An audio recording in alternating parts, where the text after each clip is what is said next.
Speedy, it's me. Listen, when you're all at the zoo, would you keep an eye on that blue jacket he's wearing? Yeah, uh-huh. Well, he's supposed to be wearing it. He don't like the color or something. He tried to ditch it in the car when I dropped him off. Yeah. Uh-huh. Anyways, if you could see it doesn't end up in the lost and found or pawned off to another classmate for pudding. No, that's it. Tell them I said they have fun. Okay, thanks.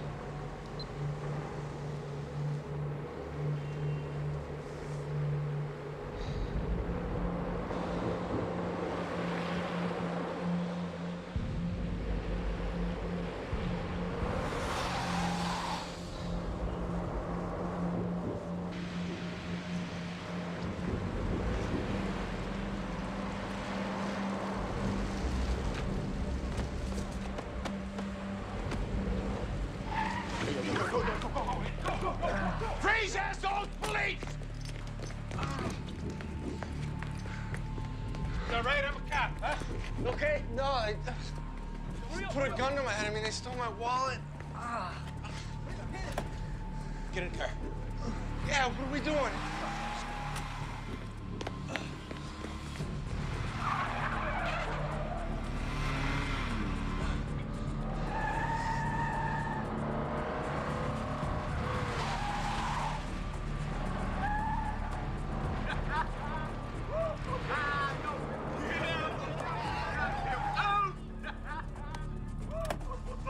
Stay here, get a plate number.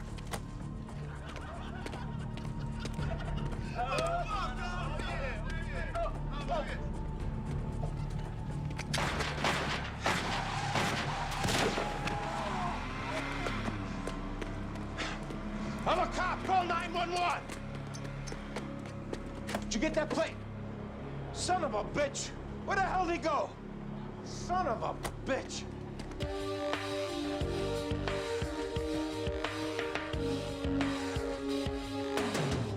After I fired, they drove off. Then I told a looky-loo super to call 911. They ever returned fire? I saw a muzzle flash. You sure it was theirs? Sometimes you think it's your own flash reflected in their windshield. I know the difference. I saw their muzzle flash. ESU's at the scene. They're doing a search. Anyone hit you know of? I heard yelling as they pulled off, but mostly for the driver to hit the gas. So they scoot which direction? Up First Avenue. I headed back to my car. At that point, I saw the victim was gone. Anyone see him split? No. Can you give any indication why I want to? He was late for church. I don't know. Was he reluctant to get in the car? It wasn't a kidnapping. Any conversation in the car? Or what was his attitude? He was pretty shaken up.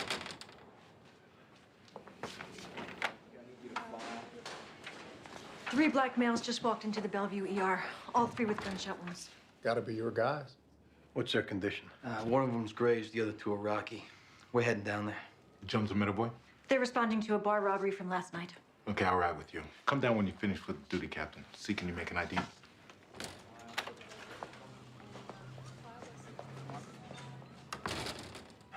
You see him good enough to make an ID? Yeah. So, Detective, when was your last tour of duty? Yesterday, 8 to 4.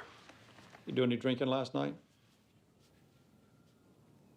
Captain, this was a clean shoot. I'm not saying it wasn't, Detective, but I gotta ask the question. I wasn't drinking last night. I'm sober 4.5 years.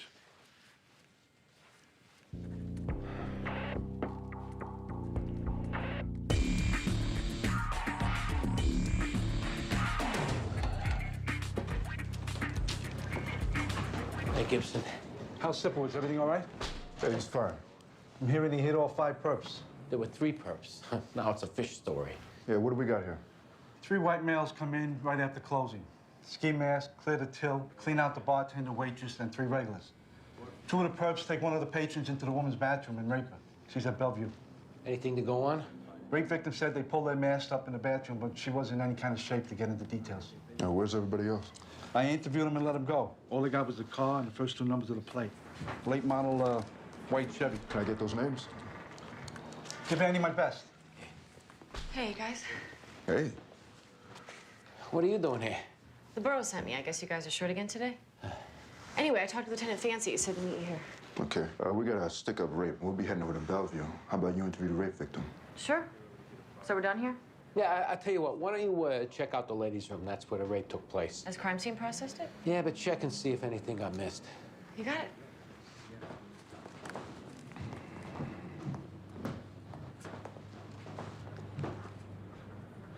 Is it me? Or does every time one of our guys gets in a spot, she shows up? Yeah, like she said, both times we've been a man short. She's pretty innocent looking. Someone you'd never expect. So that makes her an informant for internal affairs? I'm just saying, it's weird. Oh, great. I don't remember her asking a whole lot of personal questions last time. You think IAB rushes into things? You been watching JFK again? Just watch what you say around her until I make some phone calls. All right, fine.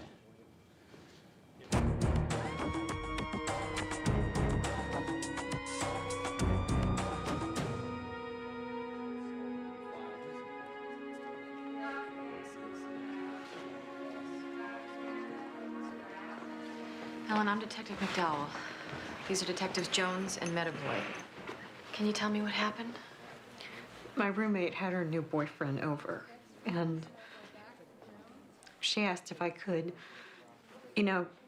go somewhere else. So I called my friend Patty and had her meet me at the Chatterbox because it's so close to my apartment. And I called my roommate at 1, but she didn't answer, so I thought I'll give them until 2:30. I mean, it's not like I even hang out at that bar all the time or anything. Ellen, the guys who did this, can you tell me anything about them? Masks. They had masks, and they were white. Did they ever remove their masks? In the bathroom. Could you identify them if you saw them again? I think so. I mean, I'd been drinking, and in the bathroom, they had my face pushed in the sink. But somewhere in there, you think you got a good look? I think so. Shut Burke. I'm Detective Sorensen. This is Detective Russell, Lieutenant Fancy. You hear any news on my cousin or Deshaun? Doctor said your cousin's had surgery. He's stable. Still working on Deshaun. Man, that psycho really blew a chunk out of his neck. I've never seen so much blood. Why don't you tell us what happened? Me and Anthony, we were driving Deshaun home when we were stopped at this light, and out of nothing, this big white guy runs up and starts spraying bullets. Rewind a bit, Asada. Where were you coming from? This after-hours club on D. Save the robots. Yeah, you do any drinking there? Any dope or ecstasy? No, we weren't drinking. And we don't do drugs. Well, you must have been out of place, because that club is a well-known pharmaceutical clearinghouse. To us, it's a dance club. Me and Anthony had a 2-hour drive back to school, so we were sober. What time did you leave the club, Asada? About 6:15. Walking or driving? We were driving. We were shot at in a car. So you were never walking on 8th toward First Avenue? No. Never came on a tall white guy who you maybe asked to empty his pockets? What are you talking about? Round the block from where you were shot up, 2 black guys ripped off a white kid at gunpoint and split in a Jetta matching yours. The crime was witnessed by a cop, Asada. So start easing off your ambush scenario. The guy who shot at us was a cop. About now, I'd start thinking how getting us your gun could help shave time off in jail. I don't know about any gunning. We were not doing a stick-up. Either give a statement or get picked out of a lineup, in which case the judge will never hear your side of it. All he'll see is an uncooperative prick, too stupid to move out of the way of a wrecking ball. Stupid doesn't put you on the dean's list at Albany State. And it didn't put my cousin there either, so maybe this wasn't our fault. Maybe your cop don't know one Jetta from another. He just picks one and starts blasting. Oh, he was blasting on account of the gun in his face. No, we didn't have a gun. Now you're bothering the other patients, Mr. Burke. Then for all our sake, leave me alone. Where's this Jetta of yours, Asada? We gotta take a look at it. In the parking lot. Knock yourselves out. Don't get too comfortable.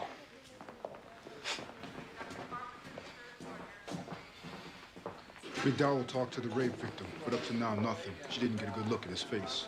Well, she indicated they might have taken a mask off at that point, but they had to turn around. Hey, we'll check with patrol, see whether any stops in the area last night. How'd it go in there? He says they're innocent college kids. He said Andy rolled on them because he mistook the car. Hey, no way that happened. What's the story? We got a little problem. I don't want you going in there right now. Why not? This kid's trying to float you shot up the wrong car. Impossible. Not possible. You're absolutely certain it was the same car. It was the car. Those were the guys. All right, but until we get your witness, we can't prove this kid's lying. Russell and Sorensen will recanvass. Meantime, be patient. Going back to the house. We're on it, Andy. Don't worry. Yeah. Don't worry.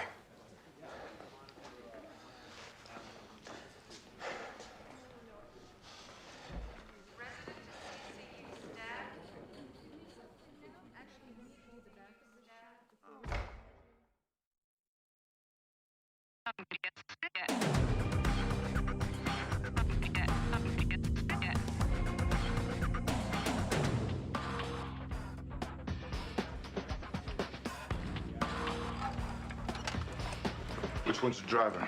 Want to be number one here? Put him in interview 3, stick him in the poke, and the other one downstairs. What's this? Our uniforms grabbed them up. I can see that. They fit descriptions of our suspects in the bar stick-up. What descriptions? I thought they were ski masks. Robbery squad had a pattern on 3 white males doing stick-ups with ski masks, driving a late model white Chevy, and that's what these 3 guys were driving when they got pulled over. But with no ski masks. It started off as a series of parking garage stick-ups 3 months ago. Recently switched to bars and grills and restaurants. Any rapes? No, this will be the first. So you sure they weren't driving around at 11 a.m. with ski masks on? I meant on their person. So, I'm in on these interviews? Yeah. Hey. How's it going, detectives?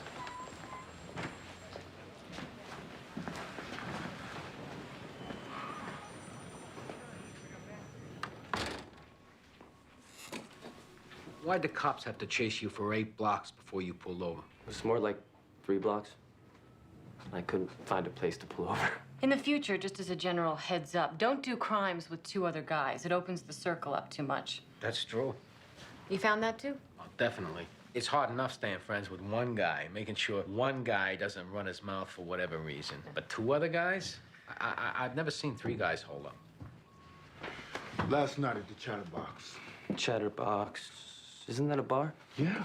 One you and your friends were seen driving away from after you robbed it. Well, we were driving around last night. Sticking up a bar, I think I would have remembered that. You gamble much, Jake? Who's playing? You're betting 10 years that one of your 2 buddies isn't going to tell us about what happened, and whoever does gets the deal. The other 2 get the time.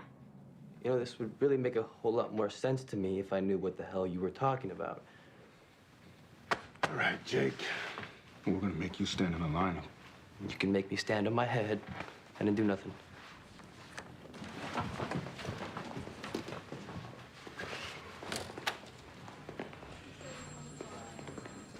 I already spoke to the chief of these. I've been fielding calls from the press. The commissioner's aiming to get a soundbite on the 6 o'clock news. Can't give you much. Beyond investigations ongoing. My general sense, that won't satisfy the commissioner. He wants to announce an arrest? Meaning the arrest of the stick-up kids? If that pans out? And if it doesn't?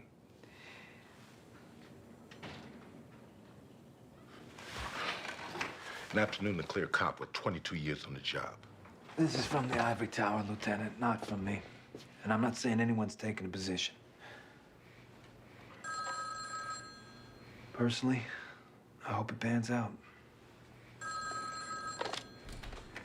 This is fancy.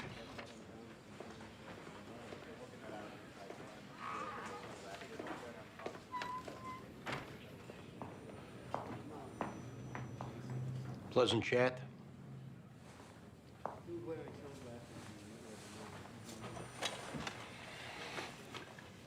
He just reiterated the need to corroborate your story.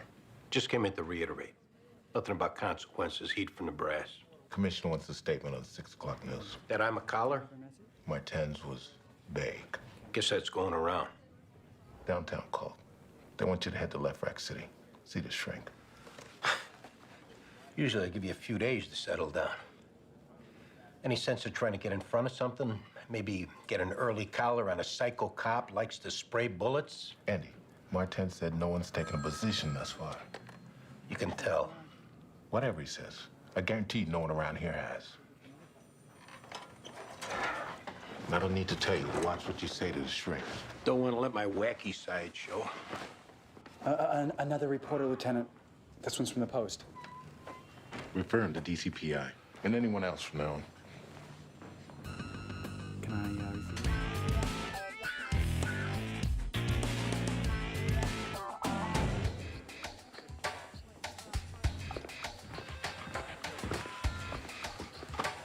What brings you, counselor? Keeping close by on that Sipowicz shooting. Also heard you had suspects on that rape at the Chatterbox Bar. How's that going? Hell, we're trying to get them off their stories. They're gonna run lineups for the rape victim. All right, I'll be taking a statement in anti-crime if you, need me. You have a nice time the other night? I do recall a few smiles, and you did laugh once or twice. I was taking time to phrase my answer. Yes, I had a nice time the other night. You needed time to phrase that? Well, a situation like this, it's best to be careful so no one gets the wrong idea. Like maybe another date's in order? Baldwin, has it crossed your mind that there's a real opportunity here for conflict of interest? There's no regulation against detectives and ADAs. And my research indicates it can work fairly well, if you wanted to. You go on the internet? I made a passing inquiry to Andy Sipowicz. Well, I don't know if Sipowicz is the best place to get advice right now, but... Because he's working out a jackpot? You're confident it'll get worked out. Did they recover those kids' weapon? Andy says it was a good shoot. I believe that. And why don't you? I'm not saying I don't believe it was a good shoot. It's just, given his reputation and certain stories you hear... Such as? The drinking, for one. Ancient history. When a dinosaur like Sipowicz unloads on a car full of black kids and it ends up a possible jackpot, it wouldn't surprise me if it stayed a jackpot. Well, it would surprise the hell out of me. And regardless of his past, Andy's the best damn detective I've ever met, dinosaur or not. I'll call if I need you for a lineup. I'm sorry, but all press inquiries are being referred to the Deputy Commissioner of Public Information. Hold on a sec, I'll get it for you. 20th call today, not one of them has a number for DCPI. Where's Andy? Left Rack City, he's seeing the department psychiatrist. Hey, he needs to look at this. White kid's wallet under a parked car 2 blocks from the shooting. License specs fit Andy's description. Eli Beardsley, address in Soho. Fax it to Left Rack so Andy can get a look at it. I'll get him on the phone. Tell him it's on the way. How about that?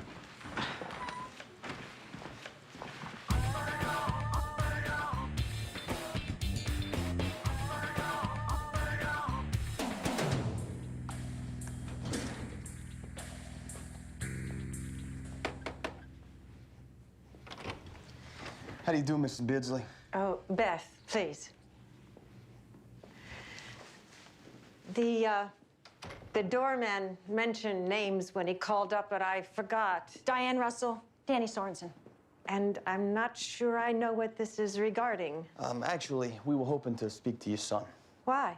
Well, he's not in any kind of trouble, Mrs. Beardsley. We found his wallet, and we just wanted to ask if it'd been stolen. Is he here, ma'am? I just got back from my trainer, so I'm not sure. I'll go check.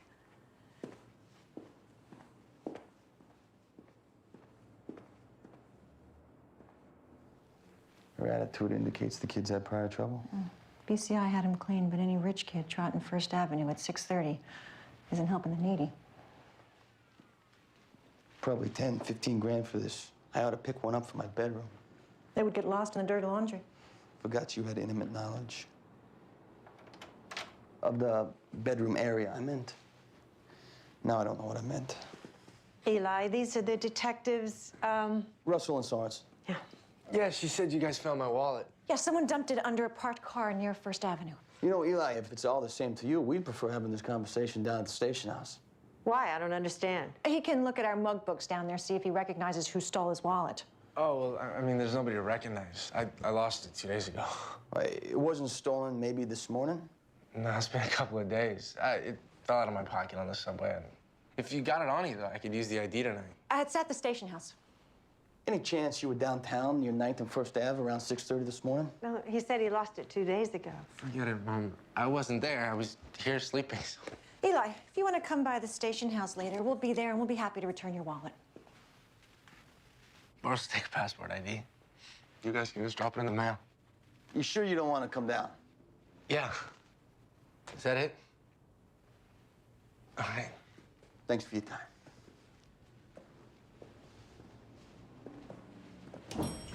That kid's pure skill, Diane. Skilly eyes, skilly habits. Just no drug collars and nothing putting him downtown. No way he's telling the truth. Danny, I'm trying to think of a way to go at him. Hey, what's your name? Pete Vitello. Yeah. What do you know about the kid in 6E? He lives here. What can you tell us about him? Not a lot. You know, it's not my business. You've been here a while, right? You tight with the tenants? Most of them. We know you don't want to talk out of school, but we need to know a few things on this kid. Look, nothing specific, just a general sense of his character. And if you ever need assistance, or if a family member does, or a cousin, or a friend, or acquaintance, I don't care. You call me. He's a major pain in the balls. The mother, too. It's like your dirt. He keep odd hours? He's a partier. He's pretty serious about it. Like drinking serious? Like he's done a few stints in drug rehab. You see him come in this morning about 6:45 or 7 o'clock? I come on at 8. The night guy'd know. You have his home phone? Yeah. I'll call him first. Let him know it's all right to talk. But so you know, he's got a habit of dozing off at work. One last favor. If the kid leaves, call the cell number on that card. No problem. Pete, you're a fine American.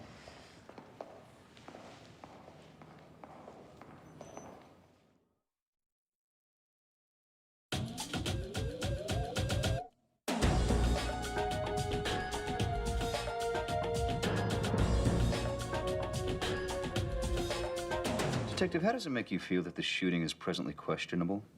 I'm confident it'll work itself out. That's an intellectual response. I want to know how you feel about it. I suppose a little anxious to put it to bed. Where do you think that anxiety is coming from? Spain. Seriously, Detective. Do you think you're feeling anxiety because at root you feel you may have possibly been in the wrong? No, it was a good shoot. How do you feel about black people? What's that got to do with anything? Duty captain's report says that you rounded back after witnessing 2 black youths walking behind a white youth. Yeah, they were scoping them out. When you passed, they were separated by about 50 feet, you said.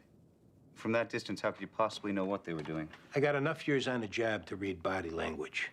Would you have rounded back if the 2 black youths had been white? They weren't.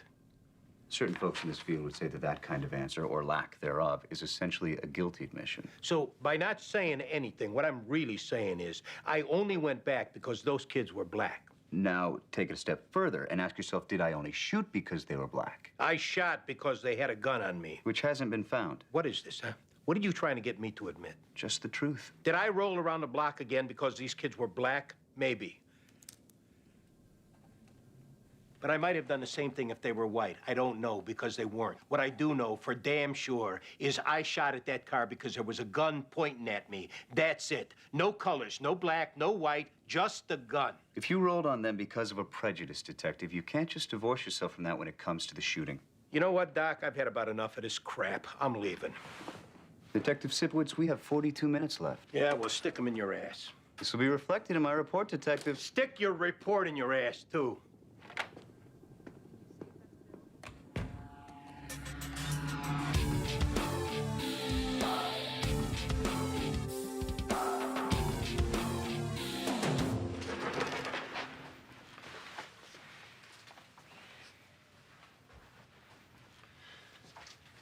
You recognize anyone here?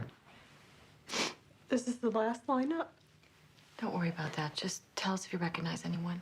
Okay, but the guys who raped me, are they in this lineup? If you recognize someone from last night, then tell us.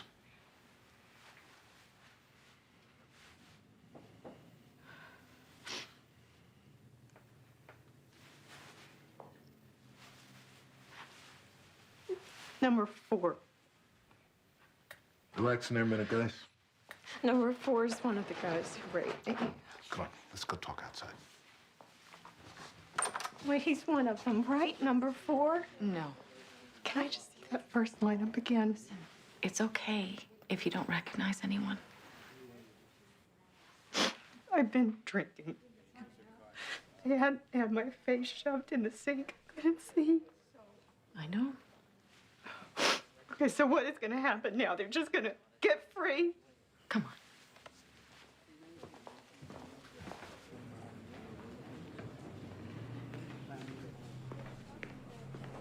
You hear from Danny and Diane? Alas, I heard they're at Beards' apartment. They should be here any minute. You all done with the shrink? It wrapped up quick. I'm interested how they made out. That shrink report will not be favorable. Guys, she couldn't ID. There should be a different crowd at the bar by now, so we'll go back and recanvass. And we're having the owner meet us there. Yeah, how's she doing? McDowell. Well, I think she's doing fine. Me too. But I had some initial reservations, and I made a couple of calls. She's not with IAB. Yeah, that's what I found out. But she pulls away? Yeah, absolutely. I got the facts. Where's that kid, Beardsley? He wouldn't cop to it, Andy. Wouldn't cop to what? Wouldn't cop to being down there at all. That was the kid. The same one from the photo. We know, Andy. Guys, inside. Pick the suspect first. Make sure we know where to find him. Chances are Beardsley was on the street this morning copping dope, and he didn't want to admit it in front of his mother. The doorman confirms he comes in loaded. Kid's a skell. I didn't get that hit off him. Dorman see Beardsley come in this morning? No, and we checked with the night guy who didn't recall but was probably asleep. Did you make any attempt to get him away from his mother? We tried, but the mother blocked it. So we're no place. All right, we're going to change into soft clothes, and we're going to sit on the kid's place, and we're going to tail him till hopefully he makes a move to cop. Will he be checking in with his schedule? Because I'll see to it that Gay John keeps the phones clear. We figure he'll head out soon, seeing how he lost his money getting mugged, and he's been at home all morning waiting for his mom and her purse to get back from the gym. Then you better get going. No one's giving up, Andy.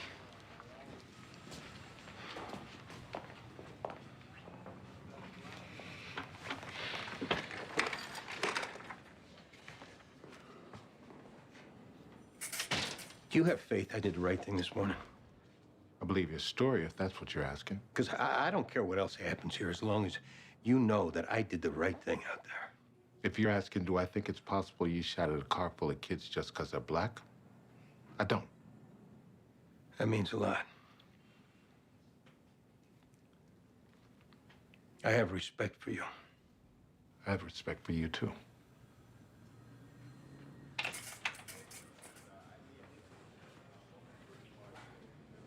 Detective Sipowicz, Cynthia Bunin for you.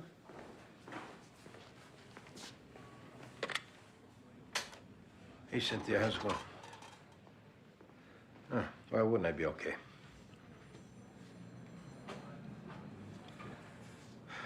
Well, Eddie shouldn't have got you ruffled. It's just some administrative things need straightening out.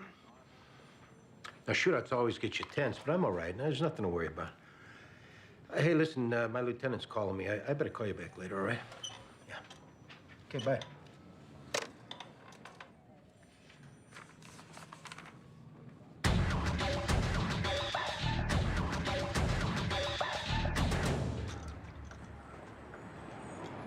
Tommy Riedel? Right here.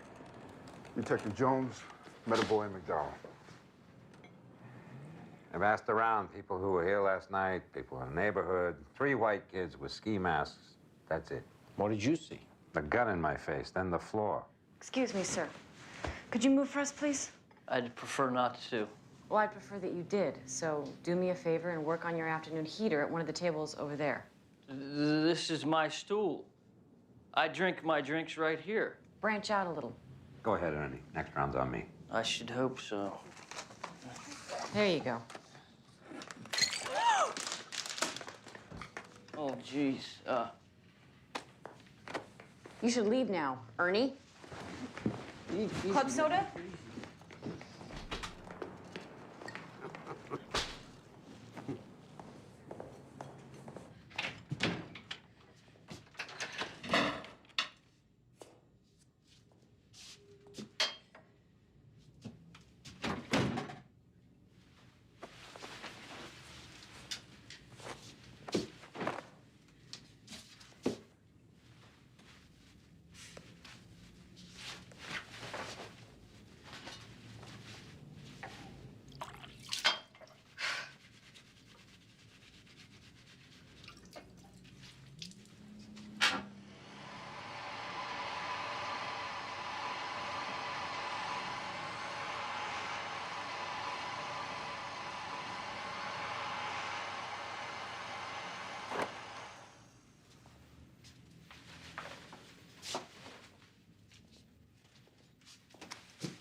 Now, this is a half hour after closing. Place is locked up, but I had a couple of friends in here. I unlocked the door to let one of my friends out, and they all three came busting in. How long have you owned this place? 16 years. How long have you run it? The whole time. Get your ass in here.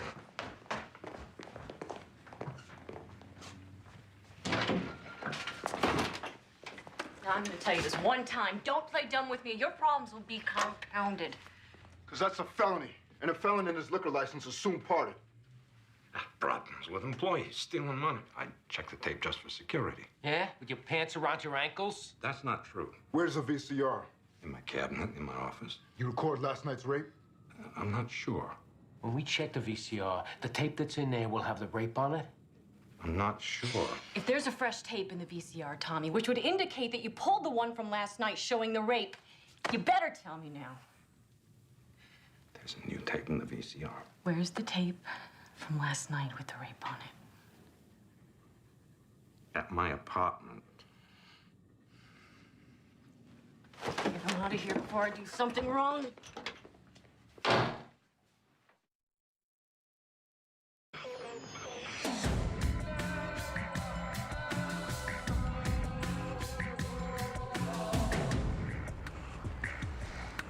What are you thinking about?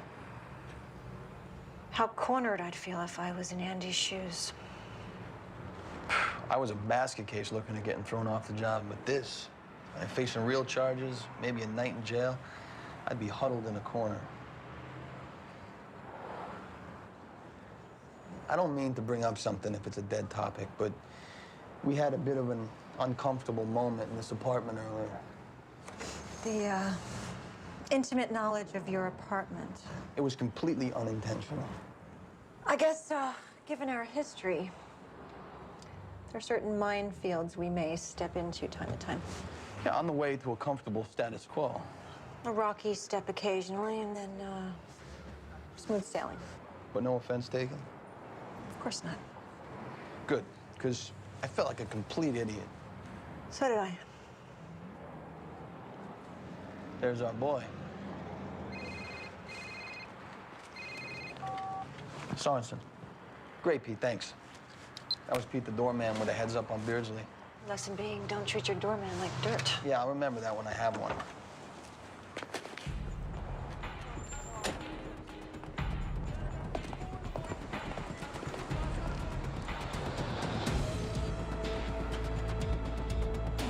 So what's up, man? You home?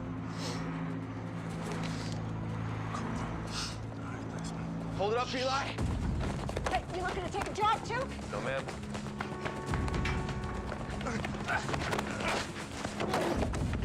Spit it out, huh?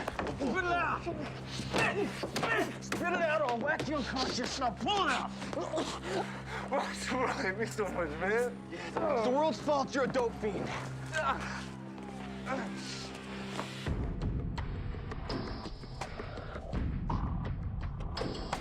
My wife hated it. Made me shave it off. I'll catch up with you. Hey. So what happened this morning? I came in with my belt off the loop. That make the wire service too? What are we talking about? You playing Associated Press to your niece, Cynthia. Or she got some other precinct mole filled her in on my shooting. Andy, you just came up in conversation. Well, I don't like being a subject of your conversations, Eddie. You know, she was my niece before she was your girlfriend. Girlfriend. We had a few dinners, Gibson. And regardless of our relationship status, my business in this house stays in this house. All right? Until I say different. I agree to that entirely. But situation like this, how are you going to blame me? Meaning somehow it's vital information to her. I was involved in a shooting? It just came up in conversation. Or you're giving her heads up that it's a potential jackpot.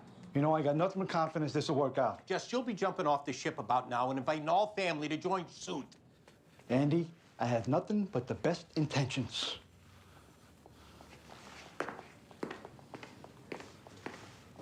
See, now I know why Giuliani didn't give you guys no raise. You do, huh? Yeah, because you guys are clueless. Hey, so don't go blaming the mayor for getting stiffed. Blame yourselves. You deserve it. Lodge these two idiots in the cells. Don't let this moron get to you. Hey, don't sweat it, Mitch, all right? They're just dicking us around. Bye, Jake.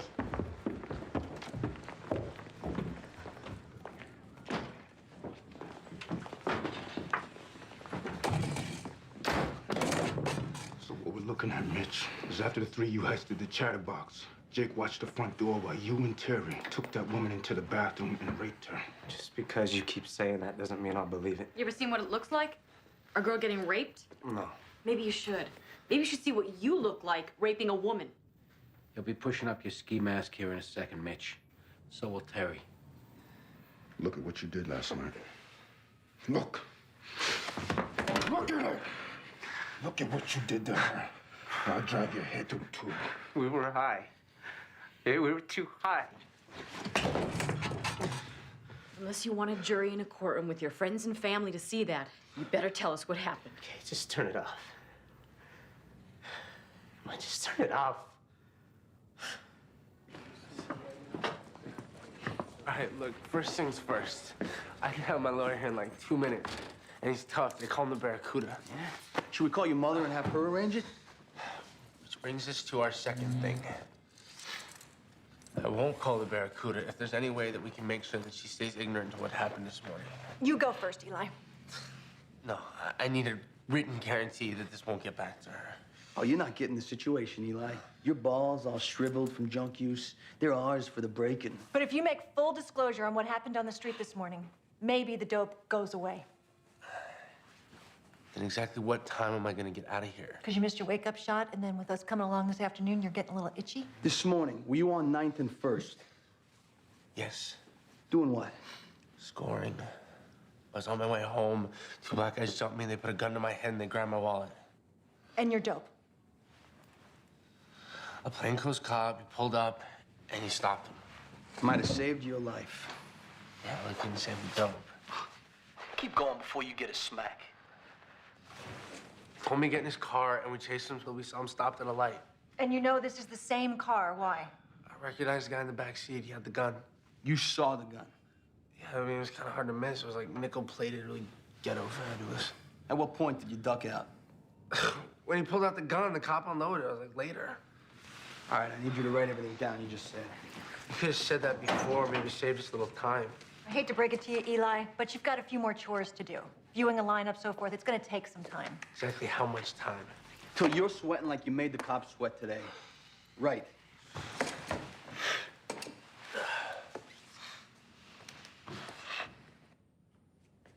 I'll call Martens. Get a uniform to bring in the kid from the hospital.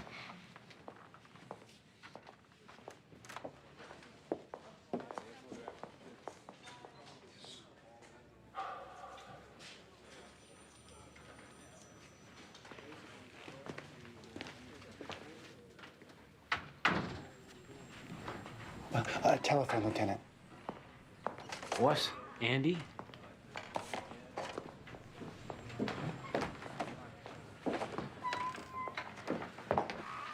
Kid on the rape robbery's writing a statement. Good work. That's a hell of a thing about Sipowicz.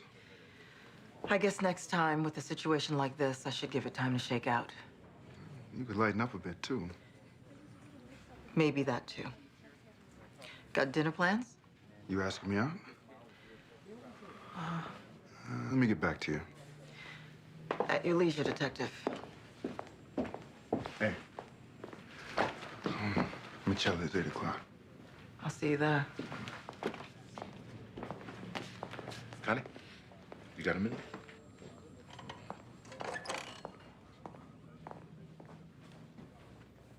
Good work on that rape robbery today.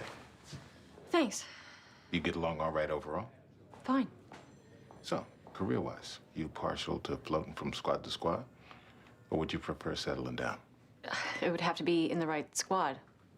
Is this the right squad? Absolutely. Great. Borough call. You've been assigned. I hope that's okay with you. Happy to be here.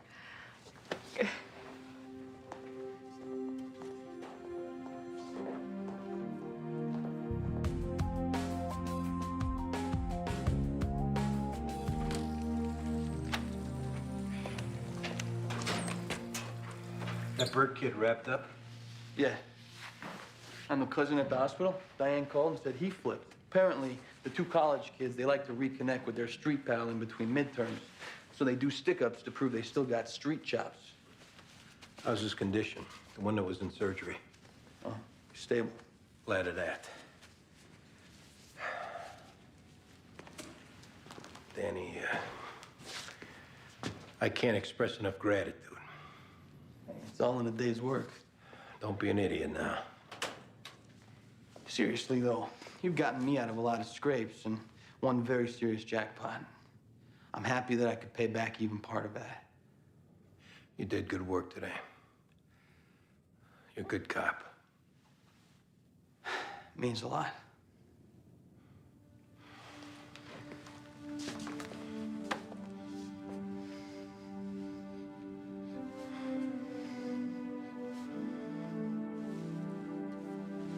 Night. Night.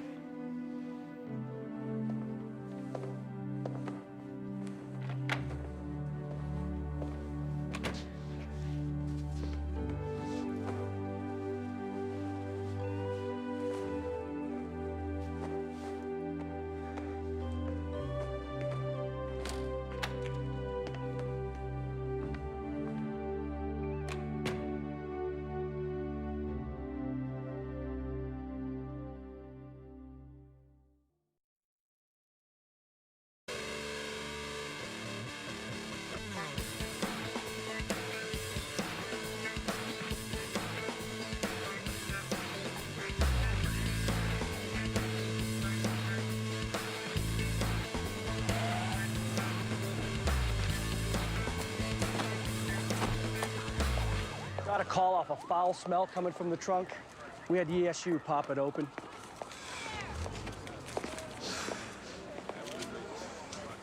Two in the head, close range. Looks like he's been in here maybe a week. That's like the mob leaving flowers. You whack a guy, throw him in a trunk, then dump him outside a social club till the stink gets even worse than usual.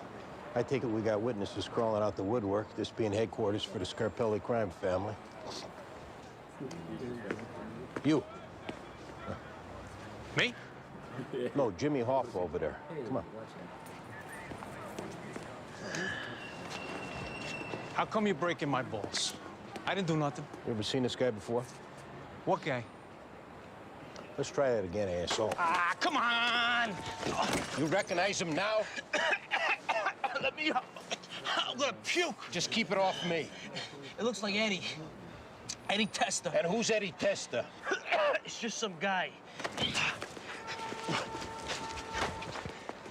I'm gonna call my attorney. I'm gonna sue you for harassment. You're a pussy. Guy's calling his attorney for being harassed, and he's calling me a pussy.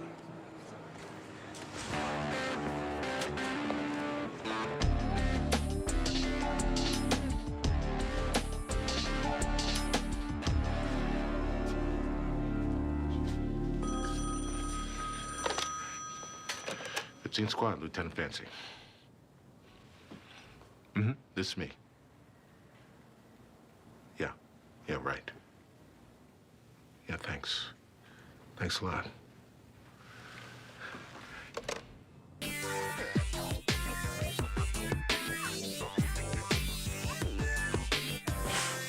Hey, Doc. I'm Detective Russell. This is Detective McDowell. Harold Zakian, urologist.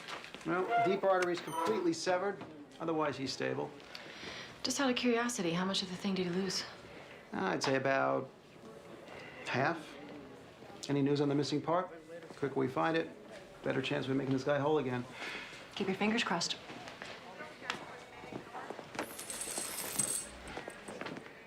Who are you? I'm Detective Russell. This is Detective McDowell from the 15th Squad. They sent female detectives? Got a problem with that, Vincent? Why don't you just tell us what happened?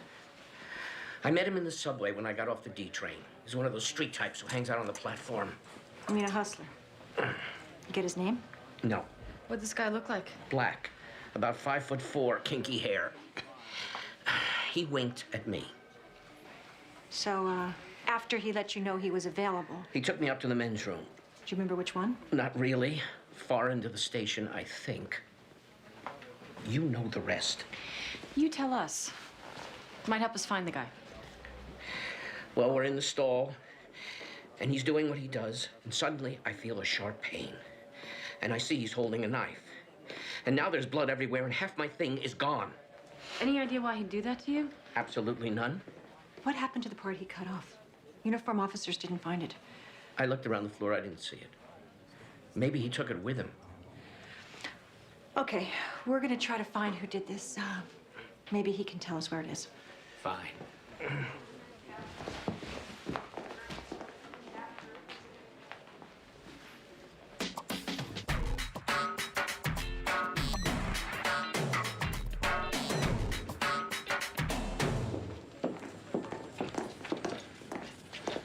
I made captain. That's great news. Thanks, Greg. Hey, congratulations. Thanks, Paul. We're gonna miss you around here. Yeah, me too. Congrats. Thanks. What's going on? Fancy find that missing popo we heard about? The lieutenant's being promoted to captain. No kid. When did word come down? Just now. Isn't it wonderful? Hey, boss, no one deserves this more than you. Thank you, Danny. Ditto for me.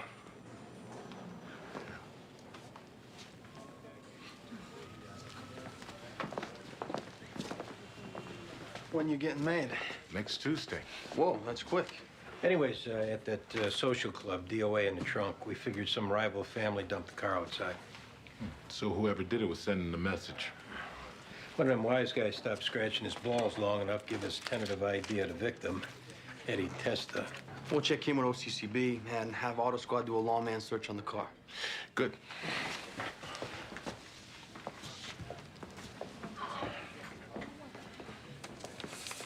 Look, I don't mean to sound like a killjoy, but why are you doing this, huh? I made lieutenant in the Detectives Bureau. You're already making captain's pay. For all you know, they'll put you back in the bag. Well, they told me they're going to do what they can to retain me in the Bureau.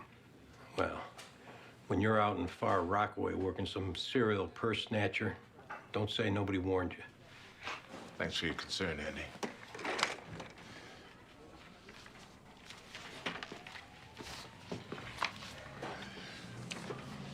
Any idea who's replacing you? Nope. No names mentioned, nothing like that? I hear anything, you'll be the first to know. Nine years breaking this guy in, he just ups and leaves. Come on, Andy. You don't expect someone to turn down a promotion. Detective, I believe I heard something this morning about a missing male member. Yeah? This call just came in. A thumb's been located at the ATM machine at the Citizens Bank at 3rd and 12th. A thumb. That's what they said. A thumb.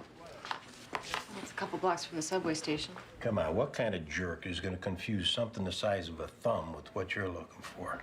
Trust me, Detective, there's a lot of them out there that could be confused with a thumb. Come check it out.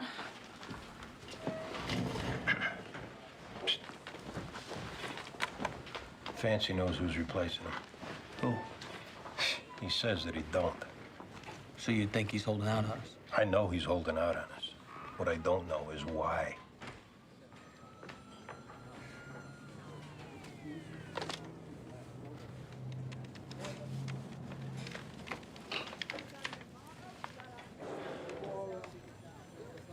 Hey, Kasukas, Andy Sipwitz, I got a favor to ask.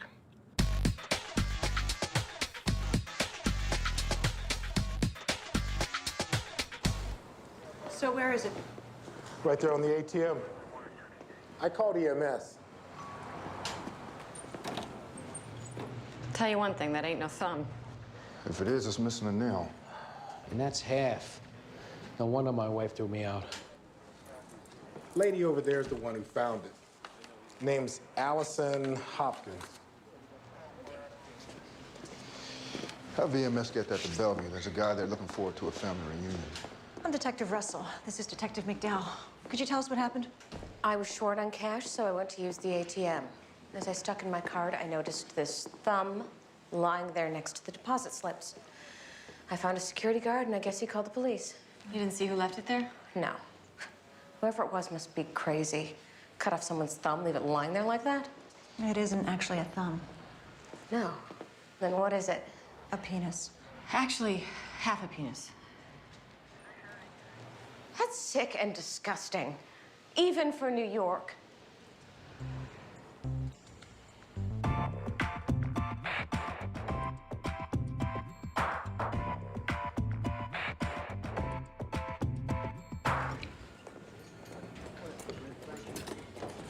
Food no good? Nah, it's early in the day for me having lunch. Uncle Eddie mentioned you seemed a little upset with him, telling me about that shooting. Seems like you two got some kind of direct pipeline. I guess he figured if you were in trouble, I'd want to know. Look, it's just that I prefer passing on my own news in my own time instead. He tells, or you call me. I'm sorry. Hey, it's not worth getting into a hassle over.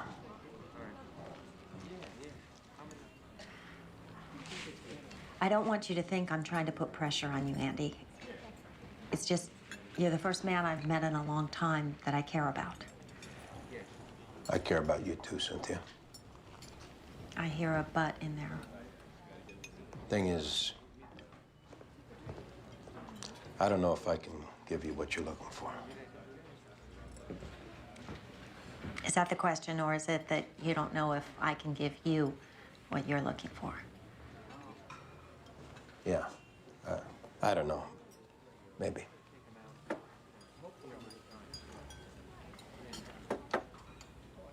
We're not kids, Andy. Either of us. At 42, my second favorite word is no. Why does it have to be yes or no?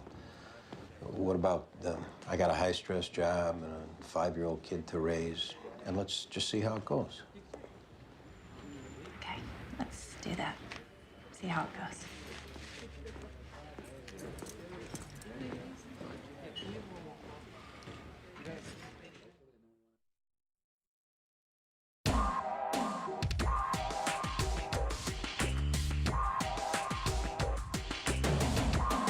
Photos off the ATM.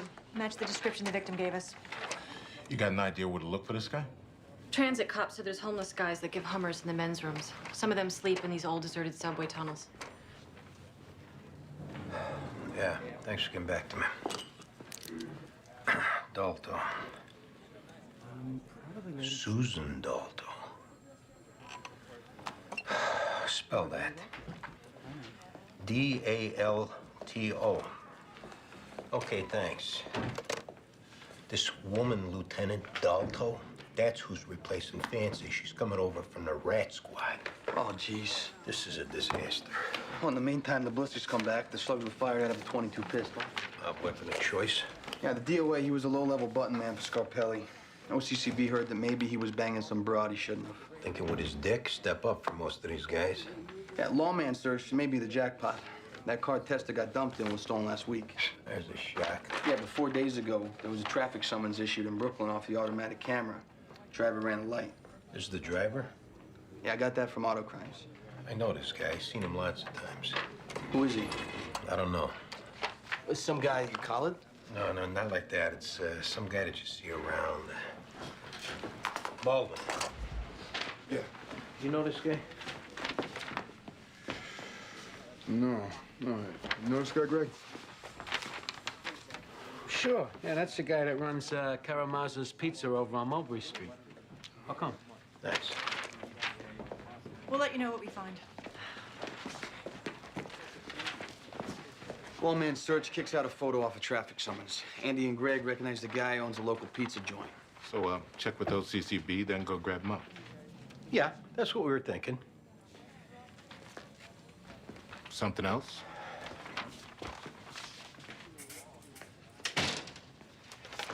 How come you don't tell us a replacement for you's already been picked? What are you talking about? Source at 1PP's never steered me wrong, says it's a woman out of the rat squad named Susan Dalto. Andy, as far as I know, nothing's been decided. Try not to get yourself all worked up. Yeah, right.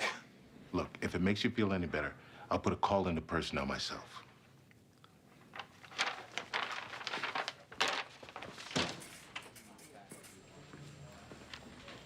I think that's Andy's way of saying he's gonna miss you like hell.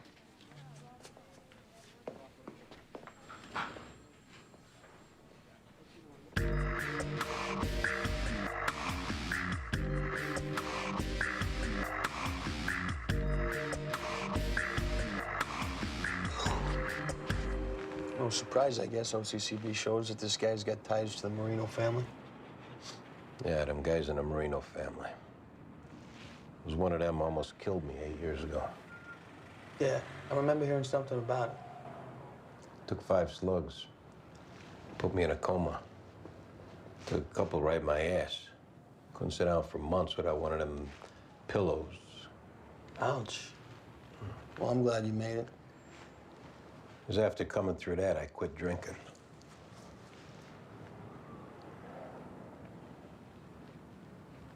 Looks like our guy. Let him get in his car.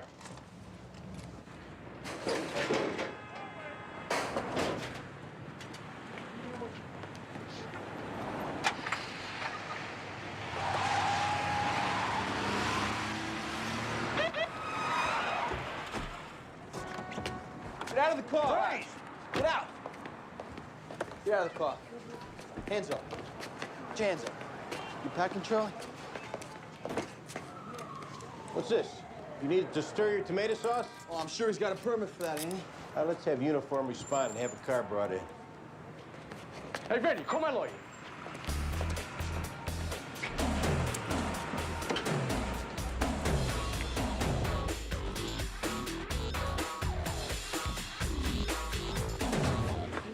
Okay. Hank, stick this guy in the pokey. Okay, you're welcome. Detective. What is it, John? Forgive me, but that name you mentioned earlier, Susan Dalto, is she being considered as a replacement for Lieutenant Fancy? Yeah. Why? I hate to say this because I like it here very much, but if that woman is going to be replacing Lieutenant Fancy, I'd have to think about transferring out. You saying you know her? I'm afraid so. She's a member of the Gay Officers Action League. Goal? She's a member of Goal? Actually, she's quite active in the organization. And if you don't mind my saying, she's a real ball buster. Gerald Holtzman representing Charles Karamazov? Yes, Mr. Holtzman. Jerry Holtzman. Another mob lawyer come to protect the rights of another scumbag. Detective Sipowicz. How'd you get here so quick? I was on my way to court and I got a call. So, was my information correct? Do you have Mr. Karamazov in custody? Yeah. I'd like to see him. Of course you would, Counselor. Does he have your number?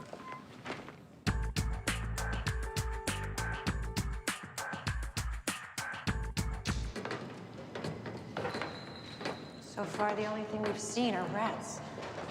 Yeah, these homeless types are pretty resourceful, Diane. They're down here. They'll have cats to take care of the rats. What good is that gonna do?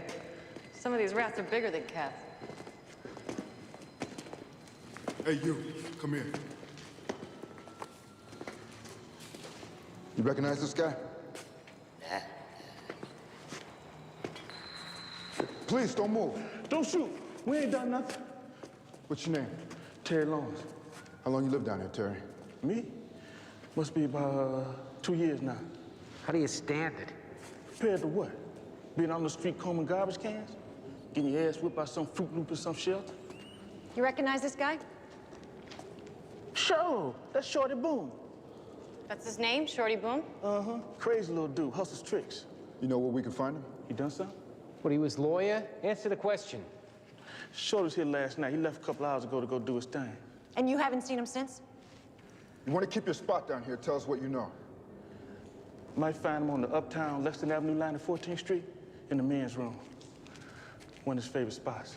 All right, thanks.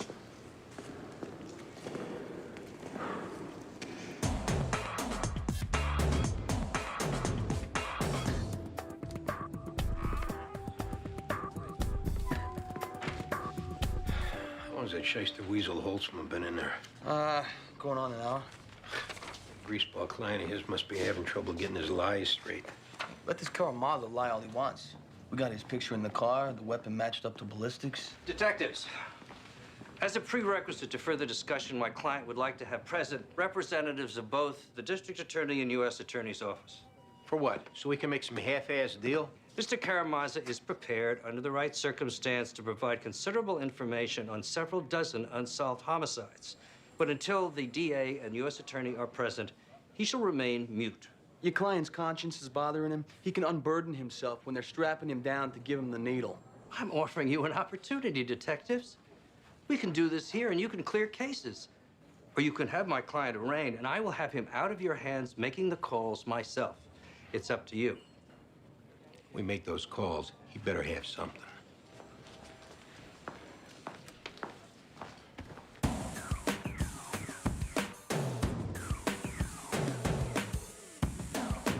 What my client is looking for is a deal where he never spends a day in jail. If he's looking for us not to charge him with the murder of Eddie Testa, he better have something solid.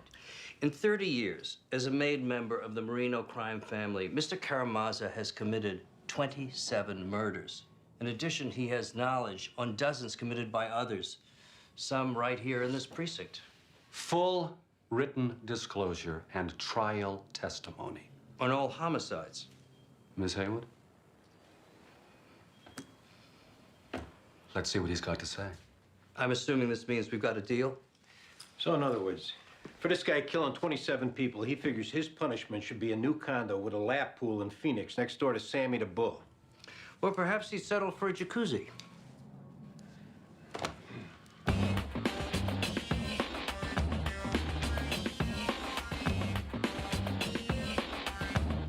So who you want to know about? Chiquino Ducci, two in the back of the head, gouged his eyes out in '85. Jimmy Apes, ice pick in the year in '91. Charlie, here's a list of uncleared homicides from this precinct. Your lawyer said you had information. Oh, yeah. Vinny Manacuzzi, Stevie Lopez, Luca Bazzoli. Yeah, these three of mine. Yeah. Ricky Rivera, that wasn't me. But I know who did it. Not that I minded, it's just a little prick getting whacked. Ricky Rivera was that Colombian dealer. Yeah, he got whacked in '91. He was paying tribute to us on his coke deals. We lost a nice little income stream on that one. And they gave me the contract on the guy who did it. How about you give us that name? Kenny Sotomayor. Is that part of some drug war, this Kenny whacking Rivera? Nah, it's strictly freelance. Kenny was a college kid. Hunter Ford, one of them places. I combed the 5 boroughs looking for him. And what happened when you found him? Never did. Looked for him for 6 months. Just one poof. How about him? Yeah, Paulie Scoffo, that fat, no-good mope. 88, 89, tried to sink his hooks into the roofers union. That's Marino's. So I pack a bomb full of them big roofers' nails. I stuck it under his porch. Bye-bye, Paulie.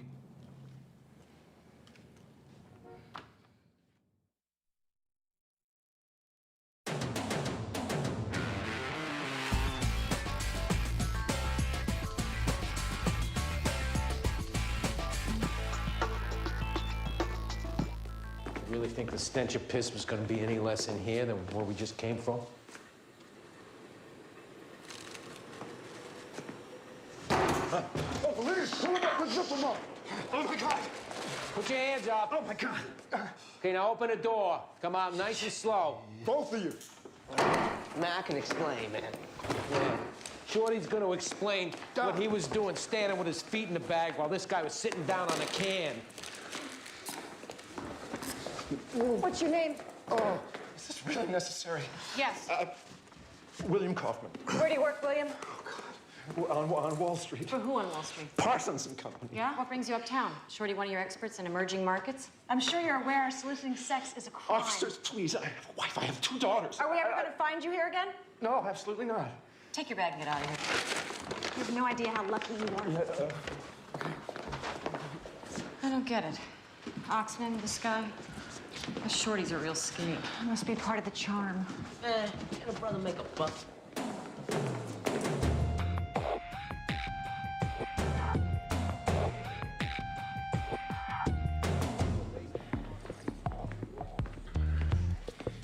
So this Kenny Sotomayor that Karamazov gave us, looks like he's a customs officer at JFK.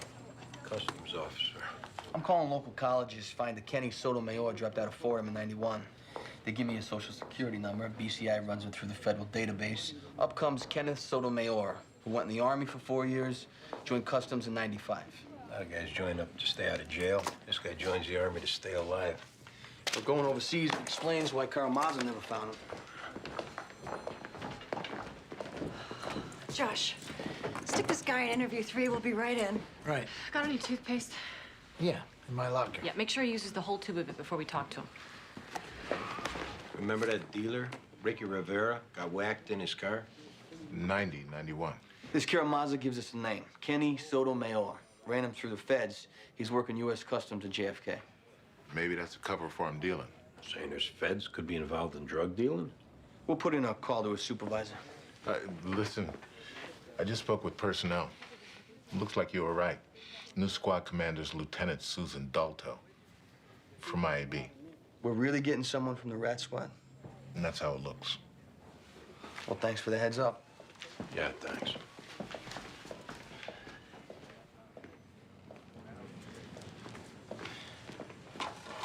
What's going on? Fancy's replacement is coming over from the rat squad. A rat squad? Lieutenant Dalto to see Lieutenant Fancy. Don't I know you? John Irvin from Goal. I'm the PAA here. Sweet. Lieutenant Fancy's office is right back there.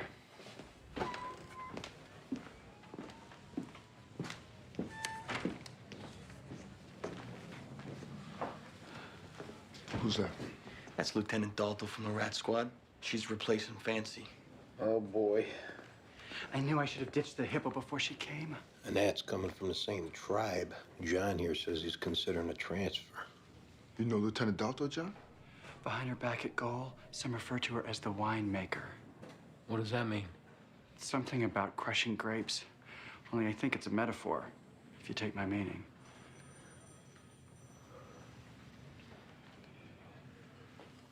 Anyway, I just wanted to stop by and offer my congratulations. Well, I appreciate that.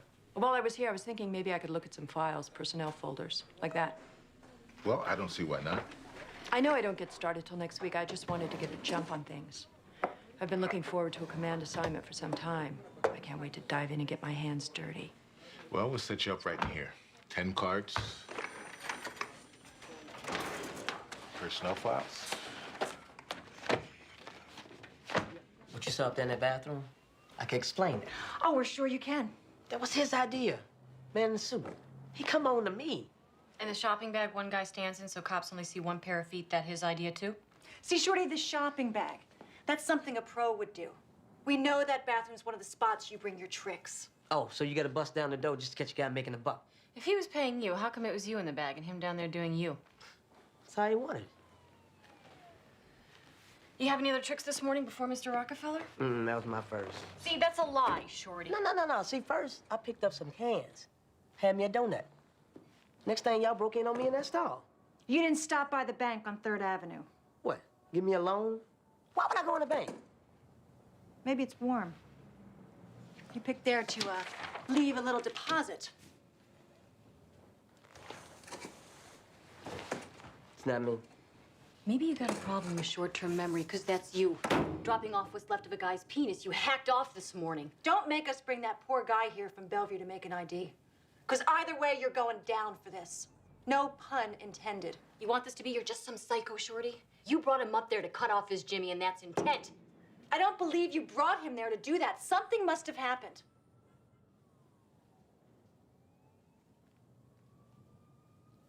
My usual is $15. So we get up there. This guy wanna give me 10. This is the guy you cut. I'm hungry, so I go for it. Times is tough.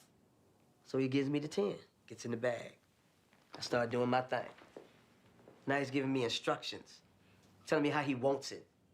Now I'm getting irritated. I could see why, after him asking for a discount. Exactly. Now I can't stop thinking about the $5 he took off. So I take $5 worth off him. $1 an inch, huh, Shorty? Mm-hmm.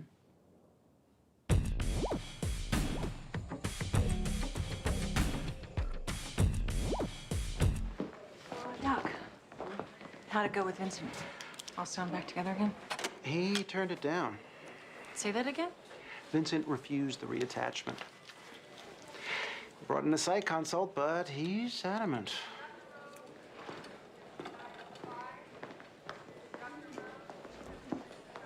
Hey, Vincent. How you feeling? They got me on a lot of medication. You feel up to making a confirming ID on the guy who cut you? I brought some pictures.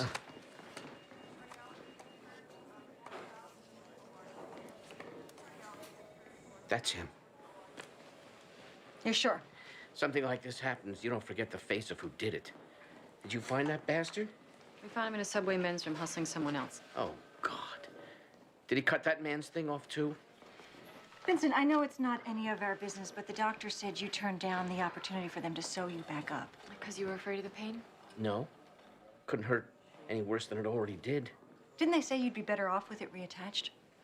Look, detective, I have been robbed. I have been beaten countless times. I've been humiliated. And still, I can't stop myself. I can't stop myself from picking up strange men. The fact that I'm here, that says it all, doesn't it?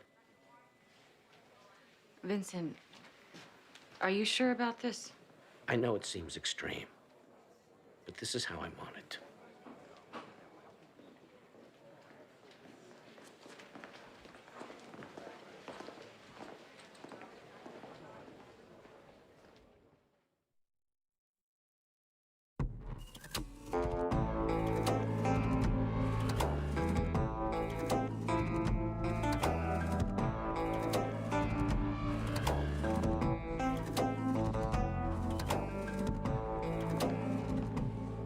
What's going on? The new squad commander's doing fancy. Susan Dalto, coming over from the rat squad.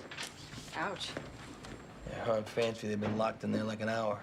Probably running down every last wrong thing we ever done.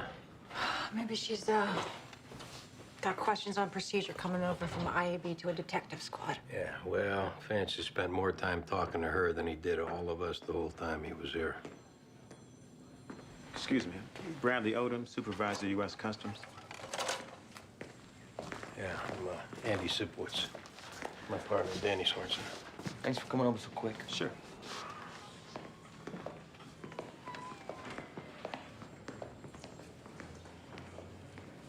That message you left was pretty cryptic. We didn't think it was appropriate to talk about over the phone. Well, now I'm here. How long you known Kenny Sotomayor? Kenny? 5 years, ever since he's been a customs agent. How come? We got reason to believe he's involved in a homicide took place 4 years prior to that. No, that can't be right. The information's solid, or else you wouldn't be here. Kenny Sotomayor is the finest officer I ever worked with. He's tough, he's honest, and he works his tail off no matter how crappy the detail. I know this maybe comes as a shock. That's why we came to you first. Who is he supposed to have killed anyway? It was drug-related. Drug-related? Do you remember that bust at JFK a month ago? 40 keys of smack comes in from Peru. Kenny Sotomayor is the one who sniffed those guys out first. Does that sound to you like someone that goes out and does murder over drugs? This was a long time ago. We were hoping you would call him and tell him we wanted to talk to him about a collar we just made. You want me to lie to him so he comes in on his own? Or we can send someone to pick him up in front of his fellow officers.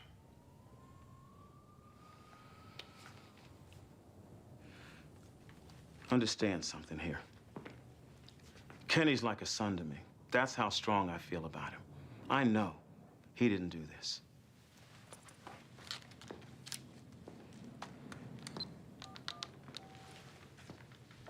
This is Supervisor Odom. I'm over at the 15th Precinct. Can you get Kenny Sotomayor over here? Lieutenant, I don't want to tell you how to do your job, but looking over these files... This is a detective squad. This isn't about numbers, but looking good at Comstat. Let's take Sipowicz. This past drinking problem. And I think you'll find his record the past couple of years is pretty exemplary. His last 3 partners have all had run-ins with IAB. Sorensen's had a series of them. Look, you're coming from IAB. You know any detective doing his job is going to have some beefs on him. My coming from IAB, I know what a mess this squad is. These are good detectives. Instead of jumping down their throats, why don't you give them a chance? Ease into it, you're saying? Get them working with you. That's helpful advice. Thanks for the input. Let's get you introduced.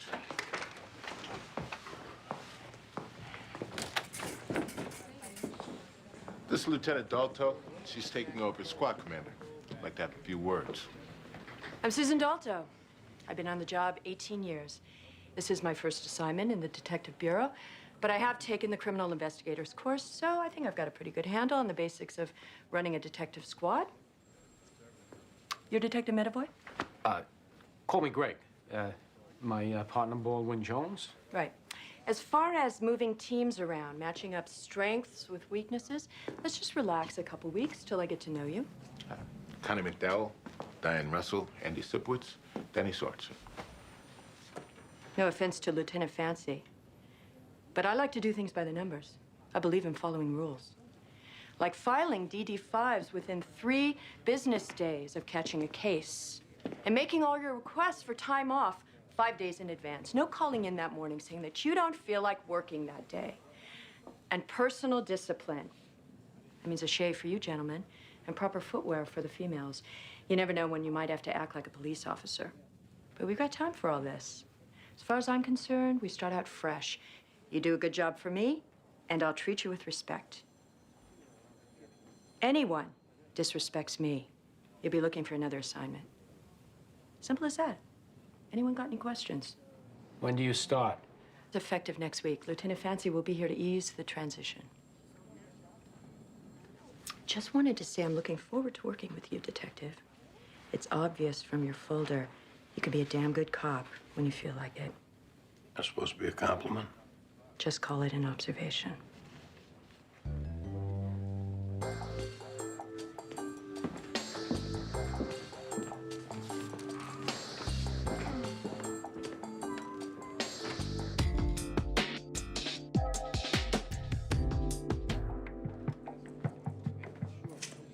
Kenny Sotomayor, I got a call from my boss. Some detectives want to see me. I'm Detective Sipowicz. This is my partner, Detective Sorensen. Kenny Sotomayor, U.S. Customs. Boss said you wanted to ask me some questions about that Kennedy bus, huh? Yeah, Kenny, we heard you did good work. Lucky's all. Why don't you follow us?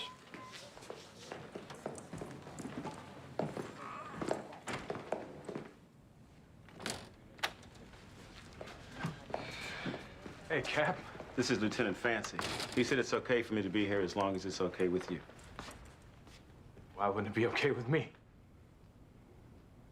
What's this about? Kenny, we're not here to talk to you about the bust. What then? Ricky Rivera.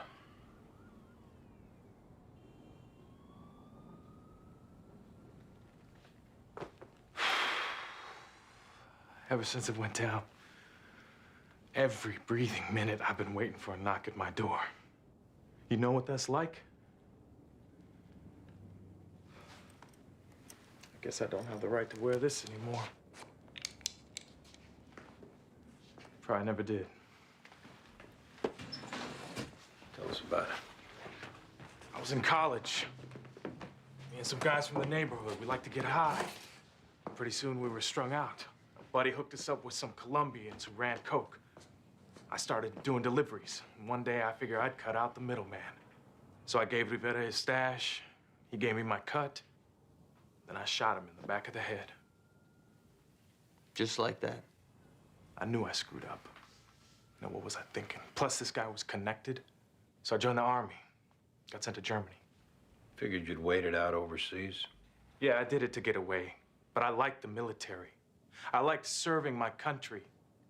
When my hitch ended and the dust settled, I decided to go into law enforcement. And you've been a damn fine officer. I wanted to give something back, be someone good, live my life over for that horrible mistake. I also knew that someday there'd be a knock at my door, and I promised myself that when it did come, I wouldn't duck. I got a favor if it's not too much. What's that? When you take me out, do I have to wear the uniform so those cops downstairs can see? We'll get you a change of clothes. Cuff you in the front, lay a coat over. Thanks.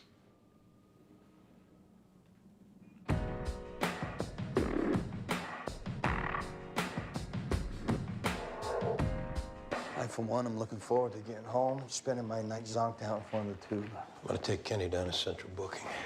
Maybe I'll call in sick tomorrow. Oh, you gotta do that 5 days in advance. Marshals and me, we've come to collect my client. Make sure he gets a good night's sleep at a hotel for his busy day tomorrow with the U.S. Attorney. You just tell him keep away from that room service lasagna. You never know what's in it. Well, I don't think you need to worry, Detective. I'm sure Mr. Karamazov will have food delivered from his own restaurant. In that case, he's really got to worry. You ever eaten there? For the kind of money he pays me, I will eat anywhere he wants. Charlie, they treat you well? No complaints. Good. Thanks again for letting me walk out like this. Yeah, I'll see you downstairs. So, I got a nice room booked for you at a hotel. You ready to get some sleep? Yeah, all that talking's got me bushed. Makes you sick. Guy kills 27 people. He's going to a hotel. This guy whacks one no good, lousy dope slinger, turns his whole life around. He's gonna do 25 to life. Yeah, some country.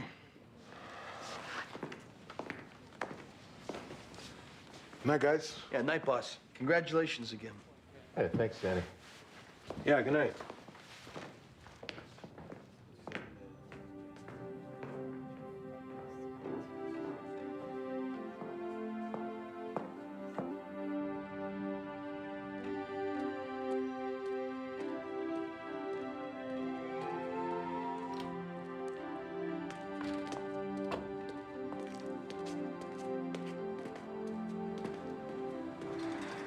I don't want you thinking I'm not happy for you, if that's how it seems. Well, thanks, Danny. You know me, it takes me a long time to get used to someone. Plus, I may not be the easiest guy to get along with myself. All things considered, I think we've done all right. I think last couple of years we got an understanding. Maybe I've been on this job too long. Took 9 years breaking you in. Now look what I got. Yeah. Things got a way of working out. She came on too strong. She'll learn better. Anyways, that's not your problem no more, is it? 9 years with this squad, and you think I don't care? If I'm retained at the Bureau, you come to me. Yeah. Maybe we can talk it over back at the rib joint. How about this time we have Italian?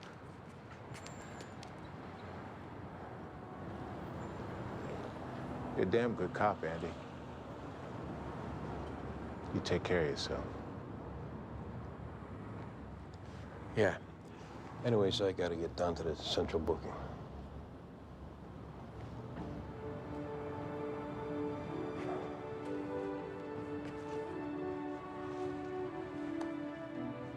Congratulations, Captain.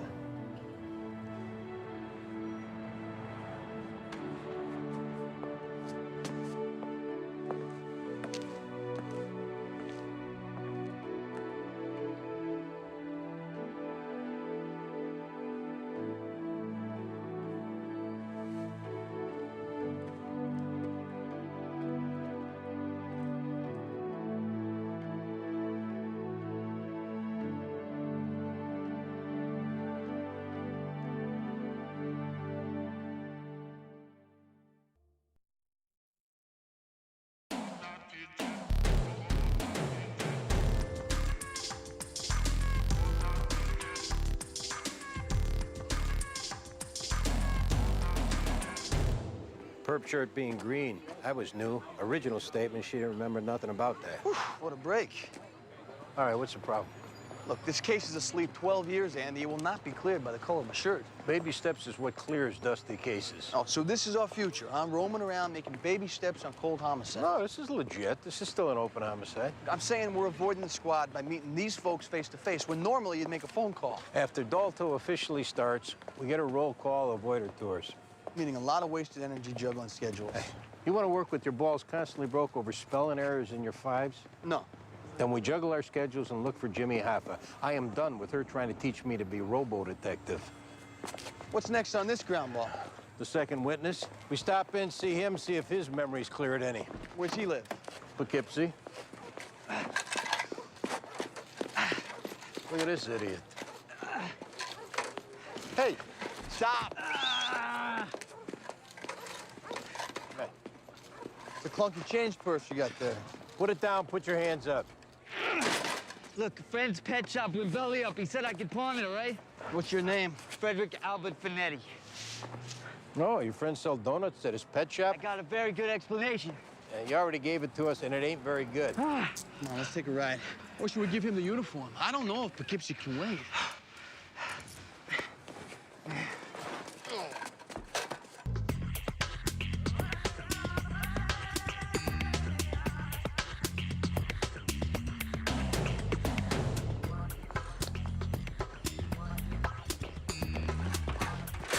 Josh, interview 3. Anything going down? Been in there an hour. surprised she hasn't come out to bounce a quarter off her bunks. Maybe she's just overcompensating right now, you know, job jitter she's working on. The woman's a walking fist. Here's your sheet on that, Frederick Canetti. I'm telling you, computer's amazing. They're gonna make us obsolete one day. Yeah? Where's the sign-up sheet? Never been collared for a burglary before. Just a couple possessions. Computer also tells us there's been a rash of burglaries in that area. A bunch of apartments been hit. Could be Frederick's got a new act to feed his habit. Look at that. She couldn't wait one more day for Fancy to leave before taking over his desk. He's really leaving.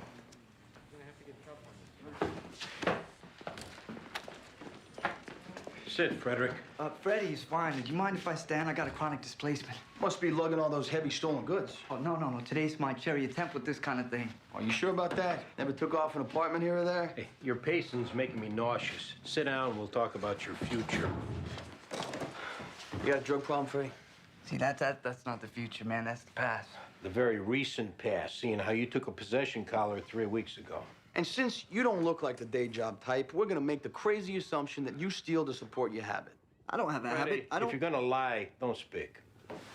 Cop to your other burglaries, and we'll package him for one plea with the DA. You'll probably get a year and some time in a program. Or pace around a room and whine about your back, and we'll run your prints against every burglary in the city, and you'll wind up with 5 years when you could have had just the one. Isn't there any way we work towards no years? Yeah, get us the Lindbergh, baby. Freddie, the burglaries. Okay. I did a few places. Few meaning what, 10? More like 2. Or 6. Apartments in the East Village, okay? No one was home, nobody got hurt. Addresses and what you stole. I don't know addresses. But I do know the buildings. Let's go. You point them out.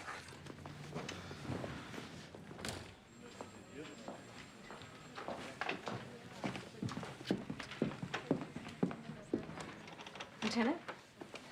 How far can you run in those heels? As far as I need.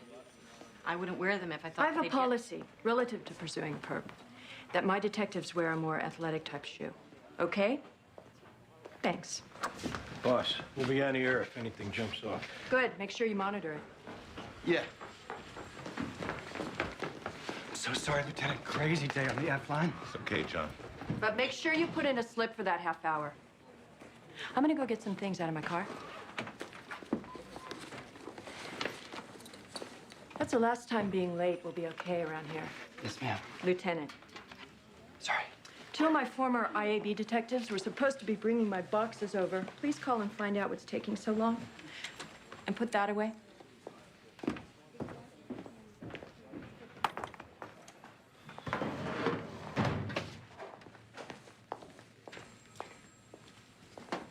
Got a sec?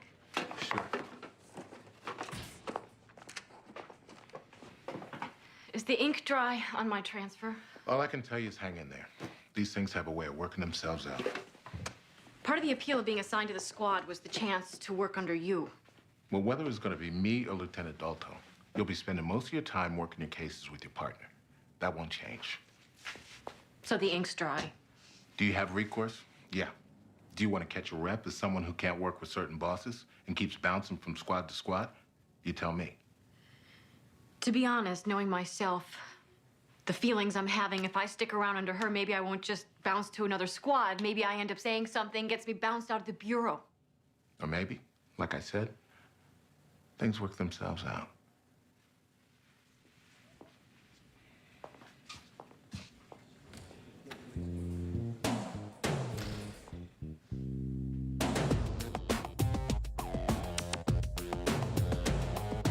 Fire escape this place a little shaky, but I just dropped down, jimmy the window, and boom, I'm in. Thinks he's Spider-Man. What'd you get? Some cash, a watch with a calculator in it, 5 Nintendo game boxes, cartridges. That it? What a guy. You got a mind like a steel trap. Where's next? Wait, that's it. This is number 6. All right, come on. Wait. Can I ask you guys a question about something I said earlier? About what would it take to get no years locked up? I mean, because I was serious about that, man. What would it take for that, huh? Hey, we'll talk in the car. Better we did here. I mean, if it was worth it to me, Why here? I like efficiency. You got something to barter. Speak up. I'd like some idea how this pays off regarding the time locked up. What are we talking about, Freddie? General vicinity. Body. Dead body. Nearby?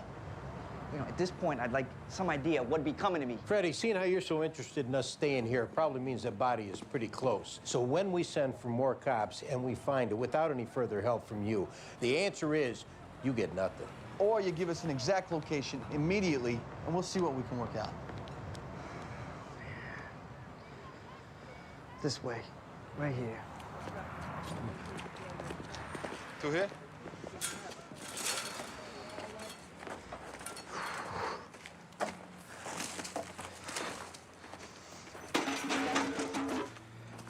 It's over here somewhere unless it's been moved or something.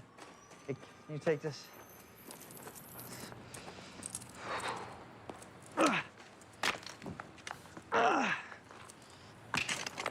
Yeah, no, there's an arm. Oh, boy.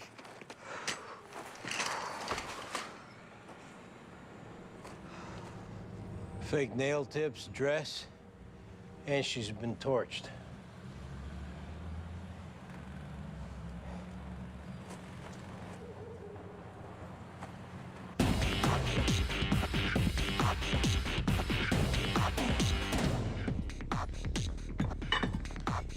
Thanks for meeting me.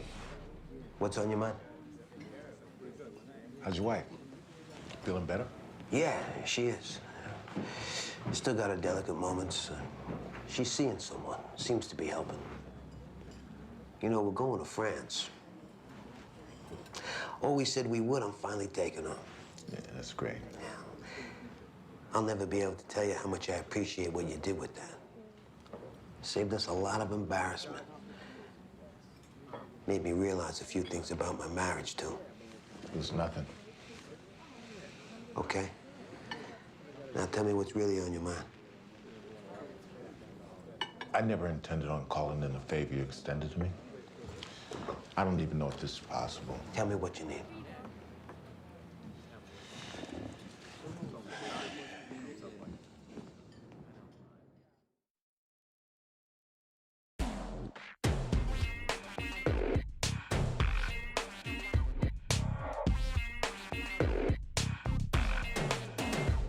Okay, all right, I can tell we've taken a turn for the serious. Yeah? How'd it come to that? Silence in the car, general hostilities. Did you kill that girl? No, sir, no, sir. How'd you know where she was? Look, first, can we talk about how this affects my chances for beating jail? How you gonna beat jail, Freddie, with nothing? You showed us a body. That means nothing. As opposed to saying who she is and how she got there. And we present information like that, couched in a report of your eager cooperation, there's a good chance our DA will look the other way on these robberies. Or keep thinking about a deal while we keep thinking you look good for this homicide. I think her name is Alyssa Santos. How do you know this? She was the neighborhood crack whore, but like 14 years old. A real sad case. How'd you know she was in a lot? Well, I found her like 6 months ago when I stepped in there to take care of something. It's a popular smoking spot. Oh, it's popular. But nobody's reported a body that's been decomposing almost a year. Well, I guess it's popular with me. So, who killed her? Look, man, I got a name, but before that, we talked terms of deal. Chapter 1 being, there's no way I'm gonna testify against this lunatic. That depends on you being forthright. The more honest you are on details, the stronger our case and chances for confession, then you don't have to testify. Chapter 2. The name. Okay. Last time I saw her, like last year, I was going to score when this scummy, wannabe, badass weed peddler named Antoine, okay? I get to his corner, I see him dragging her in the lot, okay? For like whatever, you know, his daily 5-minute slot. So she's struggling for help while you're busy waiting to get loaded. No, scream and dazzle thing, that was her act. You can ask anyone. So they disappeared into the rubble, what? Comes out 10 minutes later, alone, real twitchy. He said he wasn't selling no more dope that day. You think to look for her, maybe call the cops? Nah, he was too distracted over not getting his weed.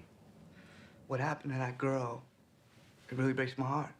Because she didn't deserve getting killed and burned up. Now, Antoine, torch him all you like. Antoine what? Gossip. Real scummy. Sit tight.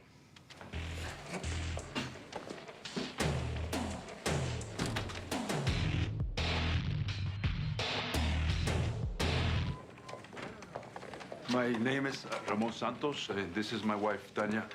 We got a message to see a Detective Soderson or Sipowicz. How do you do, Mr. Santos? Detective Sipowicz is out on a call, but he told us he'd be coming by. Let's step into the coffee room.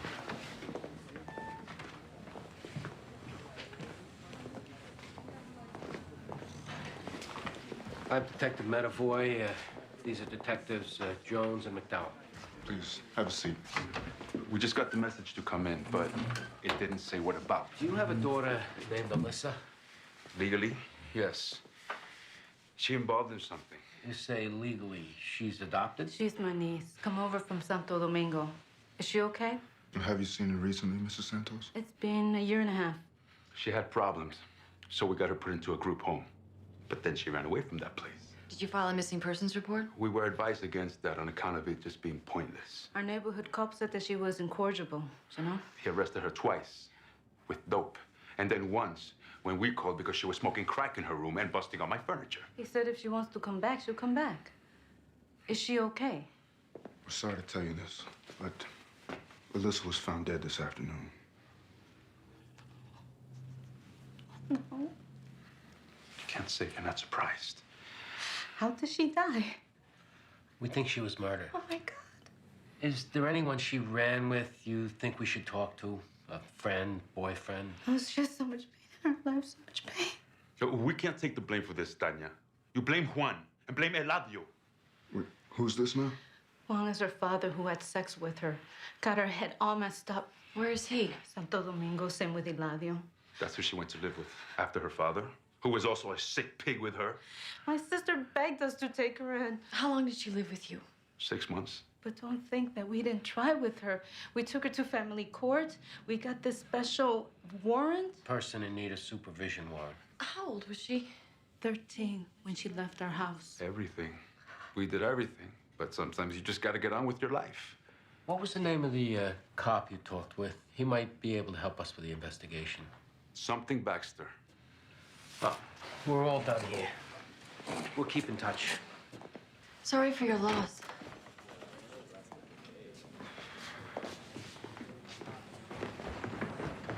All right, now, don't bite my head off, okay? Hey, if I seemed a little abrupt the other Don't day... say another word. Under the bridge as far as I'm concerned. Yeah, me too. Listen, I gotta get some mugshots together. 2 seconds. Okay. First, I gotta know if I misread and there's no feelings between you and my niece, then just say so now. What do you want, Gibson? So there is feeling. Okay, so the upshot is Cynthia, in passing conversation, come to find out there's a guy at her work who asked her out. And you know, she hasn't heard from you, she doesn't know. What? You guys got 2 tin cans and some string connected to your bedrooms? Hey, I got a little bit on the line here, Randy. She's a relation, okay? I gotta sit at the same table as these people every major holiday. Everybody knowing I'm the one who paired you two up. Listen, Eddie, whatever I got to say to Cynthia, I'll say it to her. Oh, so it's done.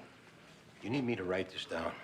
Done as completely done. No chance for rekindle. All right. When you run your mouth to Cynthia, you be sure and let her know that this came out of your ass, not from me. 22 years on the job, Andy. Nothing else. I can read people.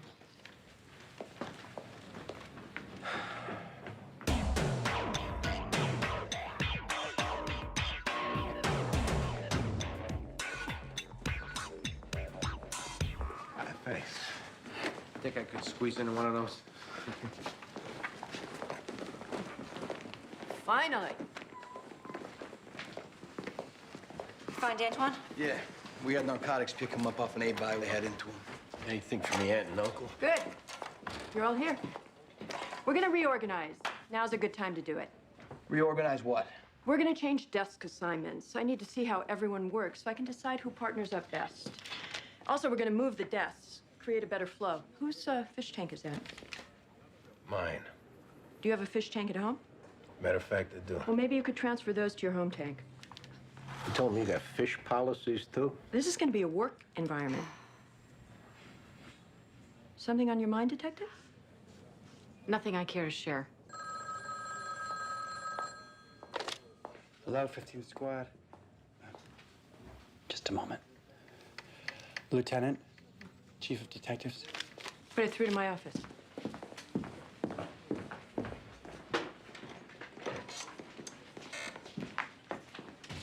She's all yours, fellas. Oh, that's reassuring. still think we should give her the chance to chill out. What choice do we have? She ain't changing, because no one above her is ever gonna tell her to. She's a lesbian woman, got the double minority clout. No one's gonna risk getting in front of that, and I ain't moving them fish.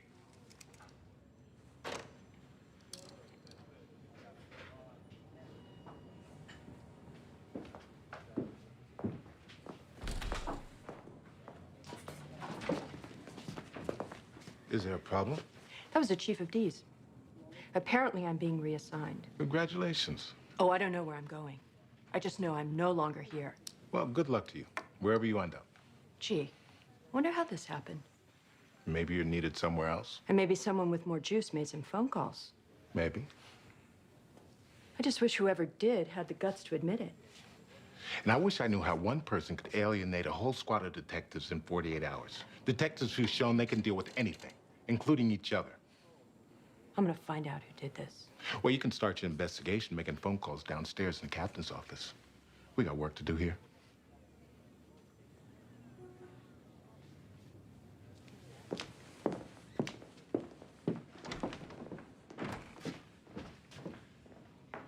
Keep working your cases while I find out who my replacement is. Are angels singing, or is it just me?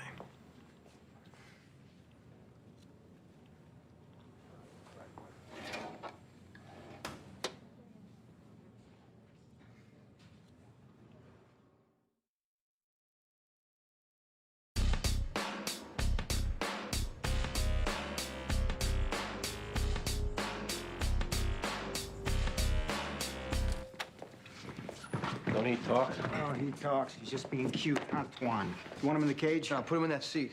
We need to discuss a little problem Antoine's up against. Where you living at? Why are you so quiet?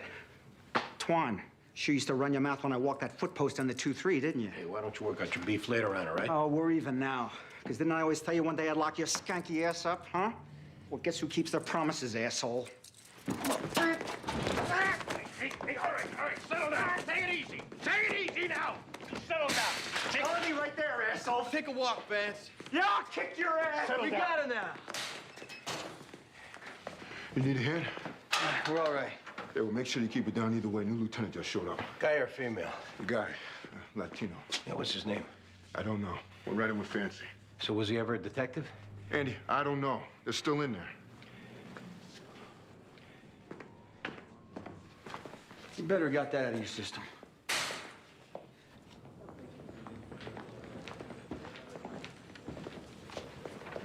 So they didn't hear nothing in the pokey? No, door was closed by then, and no, I didn't catch his name. So this Antoine's a little tight-lipped, huh? Yeah, we're letting him thaw out a little bit. So you don't recognize him from your bias unit days? Not every minority on the job is an bias unit, Andy. Do you recognize him or not? I would have told you if I did. One of the counselors from the group home where Alyssa stayed last called. Wanted to come in and talk. About? Didn't say. She's on her way up. Well, maybe you guys take that. Sure. How do we even notice the guy? Because when Fancy saw him, he said, "Come on in, Lieutenant." And before he walked in, he said, "Welcome aboard."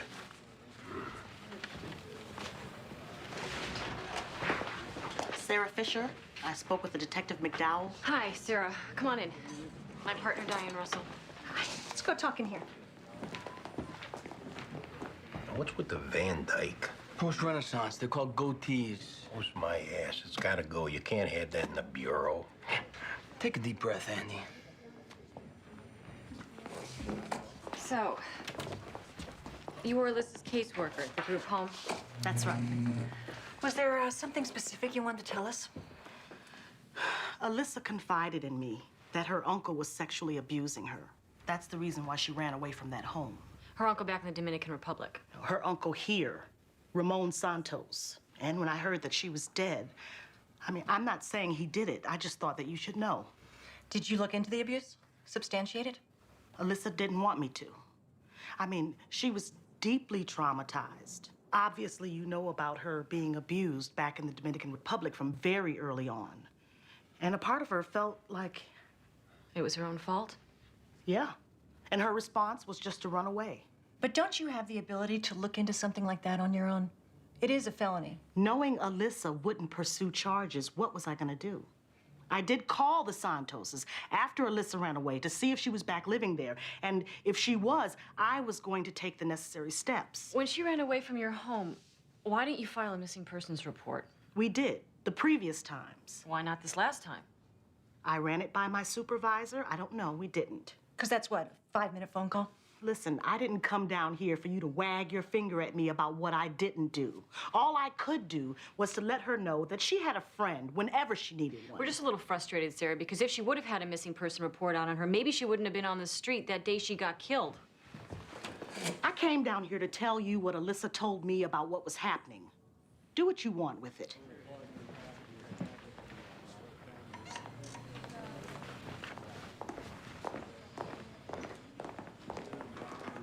Anything?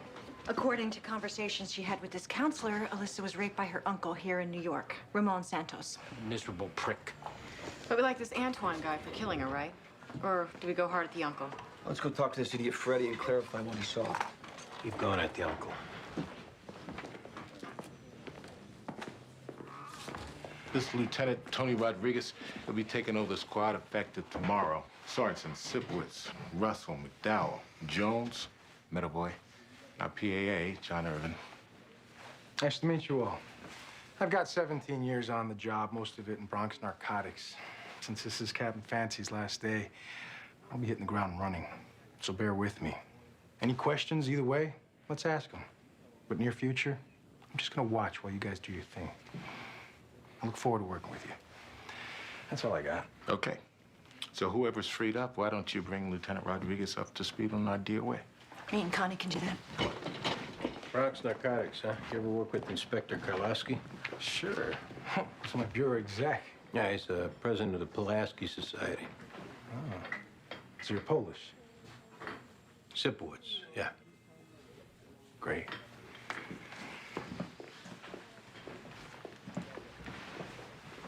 Seems nice enough. Oh, yeah, that's gonna last.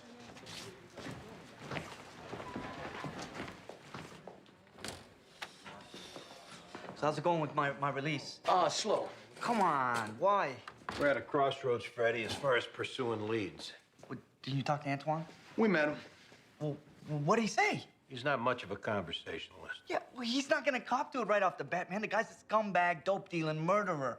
You gotta lean on him a little bit, you know, beat on him. In spite of what you read, Freddie, we don't just beat on guys. Even if you know that he's a murdering piece of crap? Which we don't know for sure, Freddie, because all you saw was them go into the lot. They could have waltzed for 10 minutes, then gone their separate ways. No chance. Why, Freddie? You know something more? Maybe. But then I want an unconditional, immediate release. Antoine confesses off what you give. That could be in the cards. I saw it, okay? I saw him whack her. What'd you see? He was banging her in the dirt, man, like an animal. He put his hands around her throat. You saw this from where? Well, I might have taken a step into the lot just for a peek. You can call me a perv, whatever. How'd she get burned? After he choked this sweet girl to death in the dirt, he grabbed a thrown-out spray paint can and he blowtorched her with the paint and a cigarette lighter. Why didn't you mention this before? Because like I said, this guy is a psychopath, lunatic scumbag. If he found out it was me ratting on him, he'd kill me or he'd get someone else to. I saw him do it. Antoine's your guy.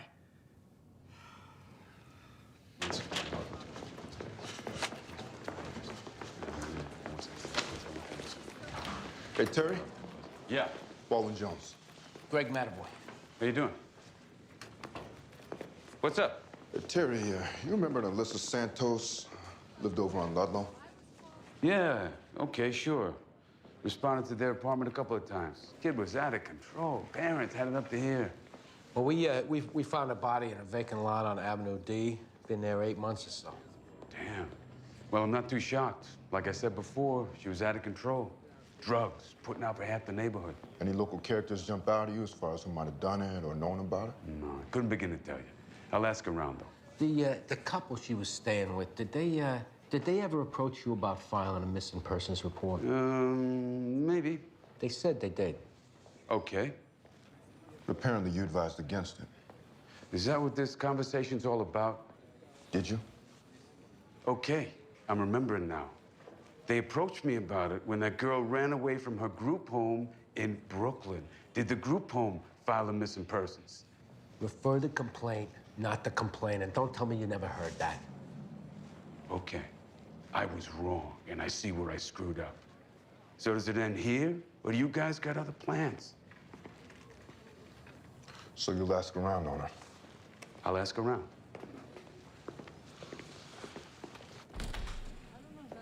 All right, we're gonna let you out of your cage, Antoine, and we're gonna have a conversation. You try pulling any of that tough guy act on us, your day's gonna go downhill very quickly. That cop Vance, I can tell you some things about him when he was on the streets. Yeah, write it down and mail it to us. Now get up. Sit down. Elisa Santos. I have nothing to say to you guys. Hey, one of your recent transactions 2 days ago in Tompkins Square Park, that was an A-buy to an undercover narcotics cop. That was your third strike, also known as 20 years. By the time you get out, drugs will be legal. Wouldn't that be ironic? Alyssa who? What about her? You know her? Yeah, she like the village bike. Everyone can take her for a ride. You ridden her lately? I haven't seen this girl in a long time. And you haven't heard anybody talk about her? No, she wasn't nobody's girl, man. She just wanted some money or a rock. There's a vacant lot over on Avenue D. You and her ever do business over there? Yeah, that was her office. We found her body there this morning. Yeah, and?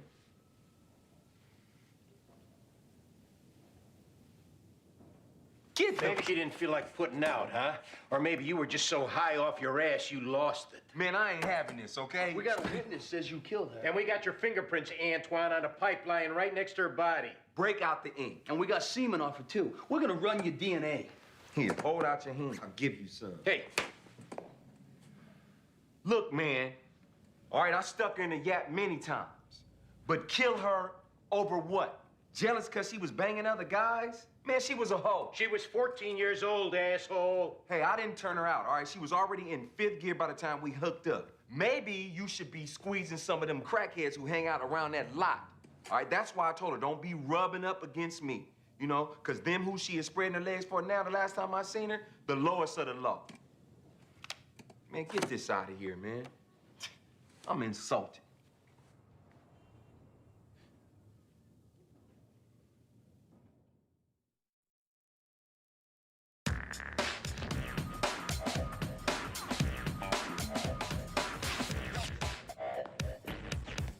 Excuse me, I got called in again.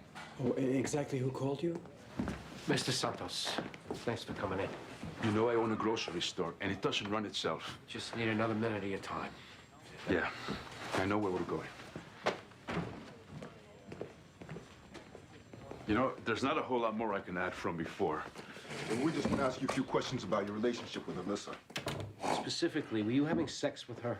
Excuse me, who said I did that? Answer the question. No, I didn't have sex with her.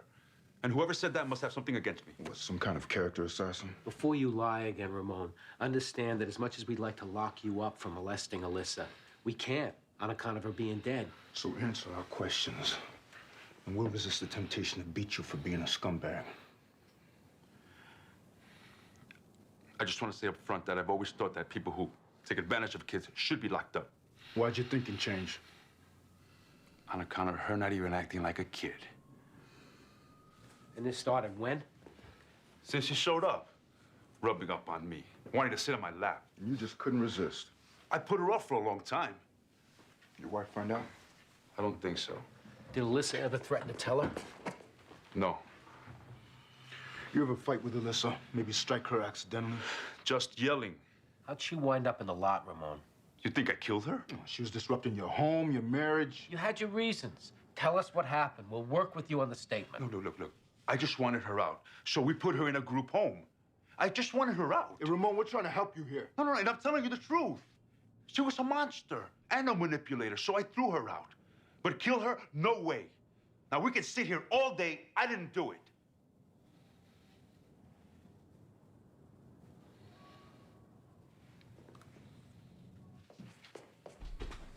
I want you to look at some neighborhood guys. Why? You want to try and get off the hook for killing Alyssa? I didn't kill her. Then look at the damn pictures.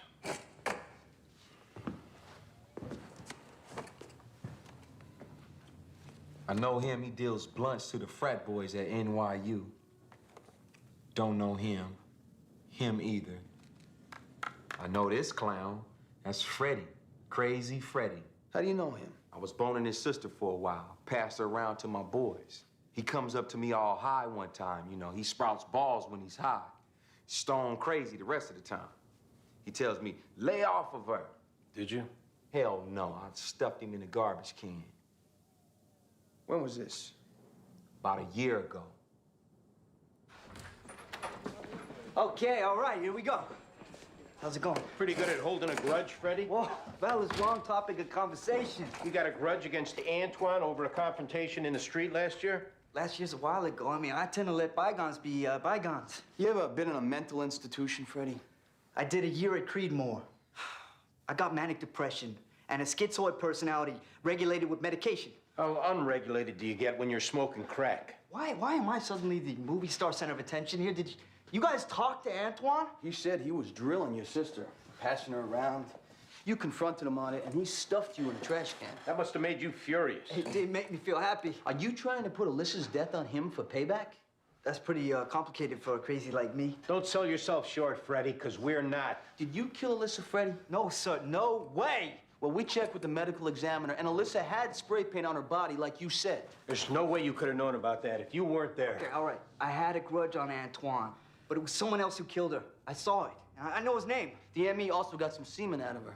If that matches yours, your ship is sailed. Cop to this, go back to the institution, get yourself regulated again. No, see, that's getting locked up, man, and that's what I've been trying to avoid all day here. Well, there's no way to avoid it now.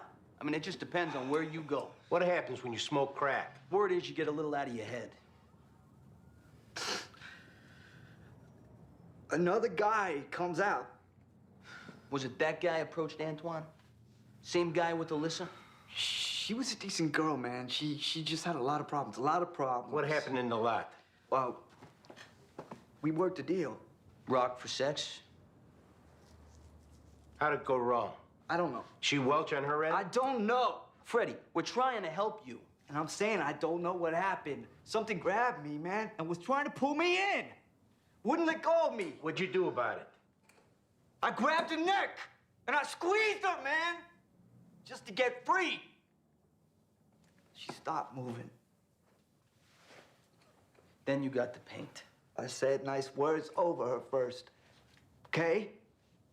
And I put some flowers down, and Then you burned her up. I burned her up.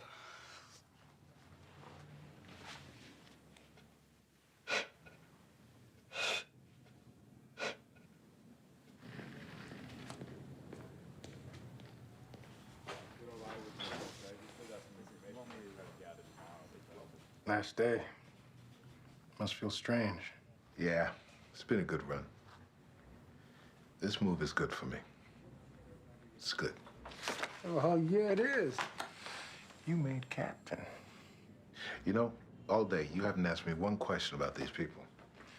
Right. Better do that. Wouldn't want to come off apathetic. Any station house romances? Nothing current. Anybody trigger happy? Absolutely not. Anybody can't handle themselves on the street? No. Any old school ball breakers who enjoy detective work more than dealing with bosses? Yeah. Sipowicz, he's unique. But a good detective? Someone I love got murdered. I'd want him to be the catching detective. Well, there you have it. Hey, they're throwing a racket for me tonight. You're welcome to stop by. Thanks. I'll pass. But I will throw my congratulations into the hat. In case it's a while till I see you again. I can tell the way you ran the squad. Just hope I can live up. Good luck, Lieutenant.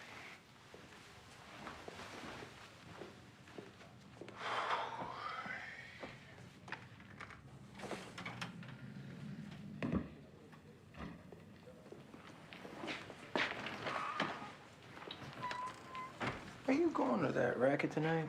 Yes. Will you be there? No, but do me a favor, will you? Play everyone around on me and honor Captain Fancy. With pleasure. Thanks. See you tomorrow.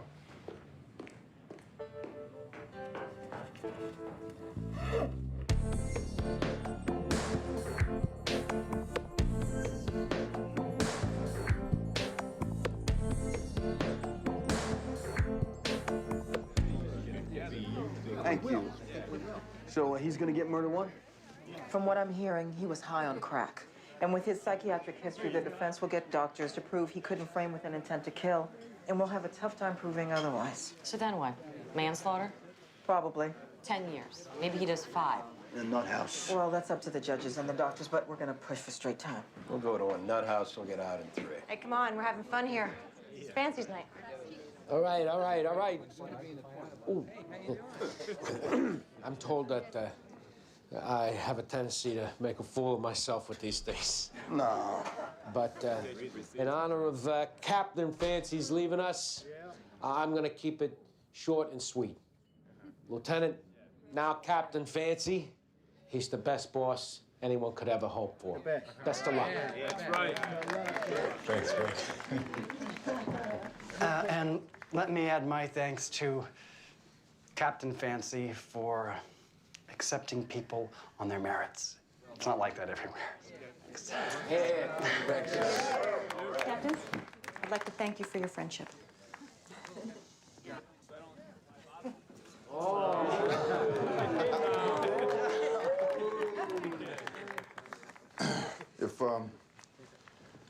If any of us ever get to be lieutenant and run a squad, we won't have to ask around how it's done, because we've already seen it done right.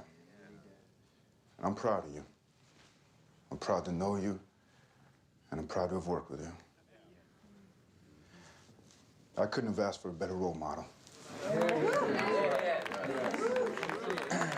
If it wasn't for Captain Fancy, I'd be working in private security right now.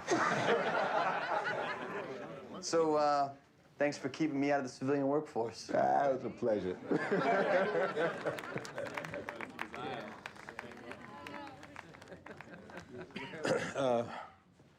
I've been to a couple of retirement rackets lately.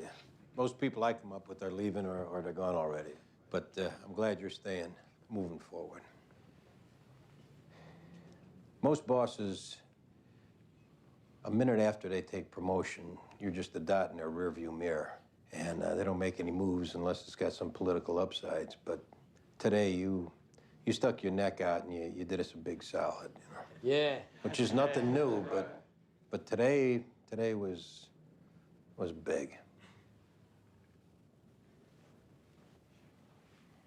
Thanks for everything. Good luck. Yeah.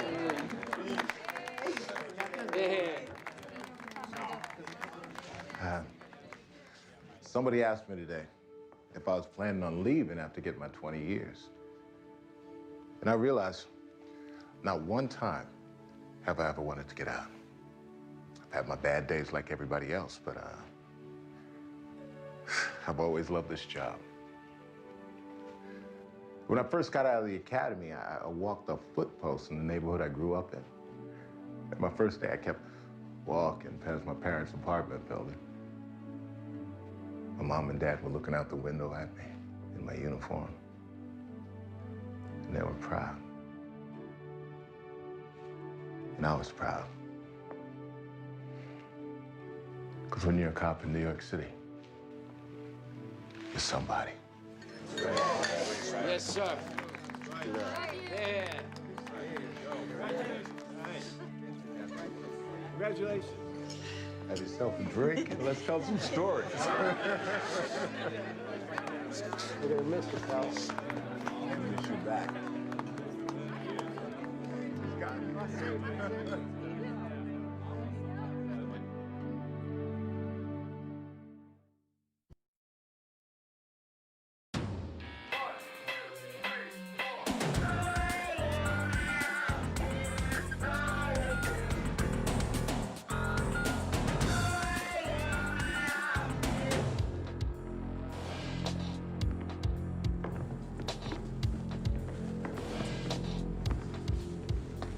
What a mess. No sign of forced entry. DOA's in the bedroom.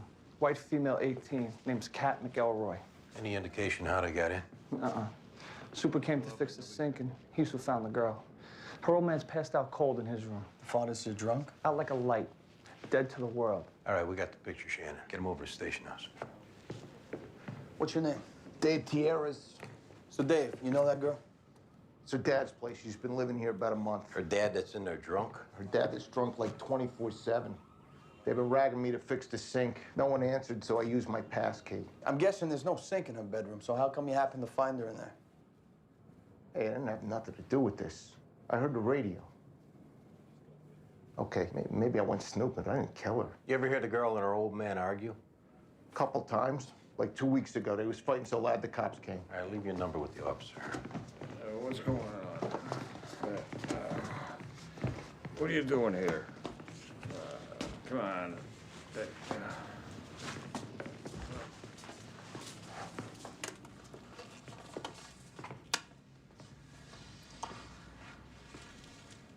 Look at your marks. She's been strangled. Hands taped behind. Rigor mortis started. She's been dead at least 6 hours. Said she was 18, she looks 15. Make sure Emmy does a rape kit. Crack pipe. Let's get this voucher, too.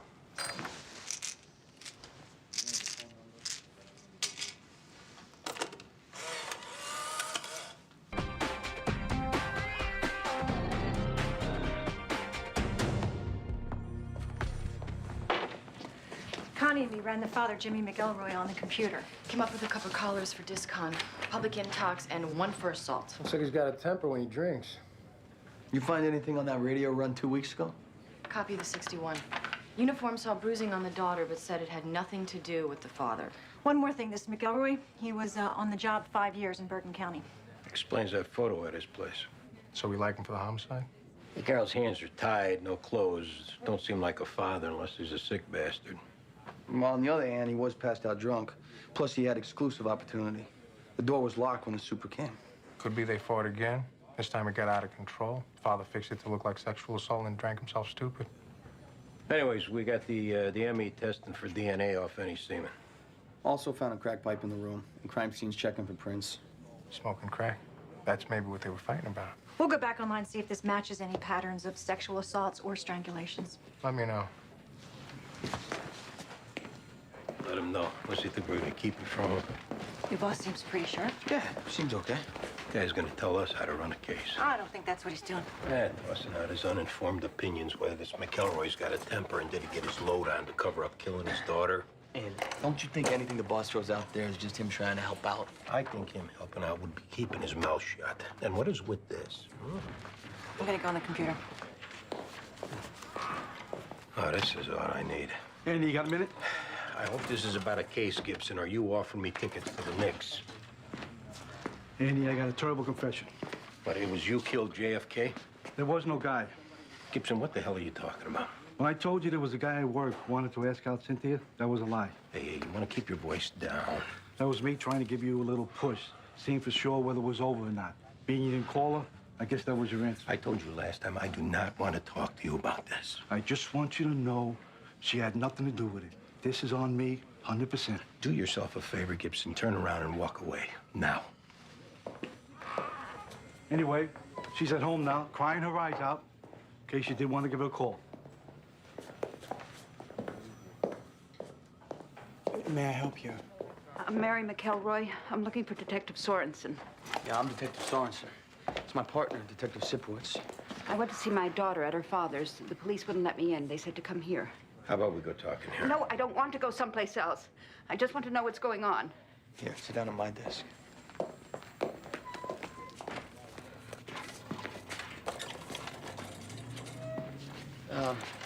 We're sorry to have to tell you this, but your daughter's dead.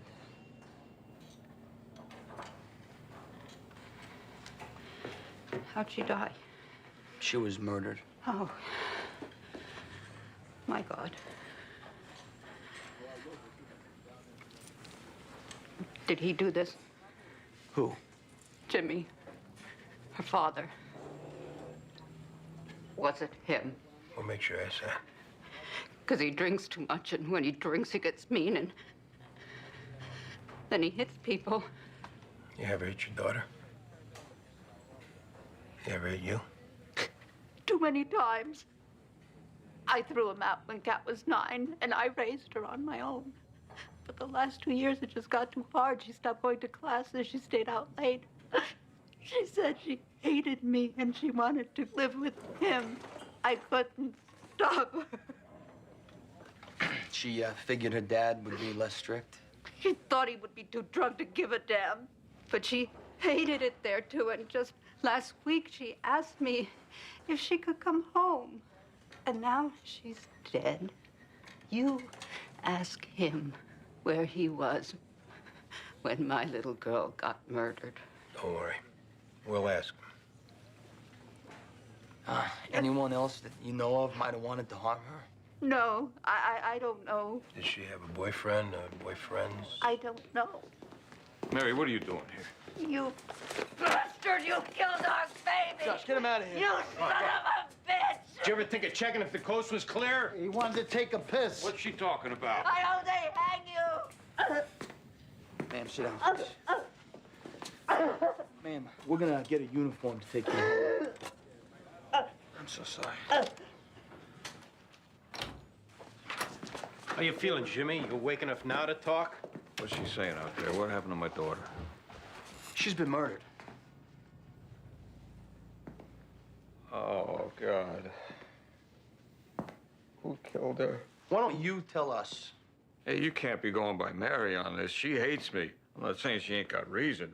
Jimmy, we found your daughter dead at your place, okay? We found you there drunk. The front door was locked. There was no sign of forced entry. Not 2 weeks ago, uniforms were called to your house over a fight between you and her. I would kill myself before I'd lay a hand on my baby. Not before you lay a hand on your wife. Hey, that was a long time ago. Look, you were passed out. Maybe you killed her. Maybe you don't remember. You willing to give us a DNA sample? Of course I am. Was she raped? We didn't say that. Hey, look, I ain't lying to you. I was on the job 5 years walking a beat, huh? In Hackensack. My son was a cop there. How come you left? I got a drinking problem. No kidding. Hey, you can think what you want. I did 2 tours in Vietnam, 82nd Airborne. I got the Silver Star. I was a good cop. Now I'm a broken down drunk, but I did not kill my daughter. Where were you last night? I got a job. I worked 4 to 12s, stocking groceries at Pathmark. When I came home, her door was closed. I just hit the sack. That's after you got your load on. I stopped by O'Leary's after work for a couple of shots. I finished off a bottle of gin when I got home. Next thing I know, the cops were dragging me out of my bed. For argument's sake, let's say it wasn't you that killed your daughter. You got any idea who else might have done it? I know I'd be asking Carlo. Who's Carlo? Scumbag she called her boyfriend. He was turning her out. It could have been him or maybe one of his Johns. Your daughter was hooking? Yeah. She used my place to bring her tricks. I wasn't there. Is that what the fight was about 2 weeks ago? It was about me trying to be a parent. She said I had no right to tell her what she could do. She said it was too late. I hadn't been in her life since she was a little girl. Now I was back, saying how she should be living it. Look, I've done a lot of things I ain't proud of. And for those, I'll stand up and take my lumps. But I did not kill my daughter. Whatever else I am, I'm not that. How about you give us a location on Carlo? Meantime, we're gonna have to hold you while we check things out. Hey, what's the difference? You can't hurt me any worse than I've already hurt myself.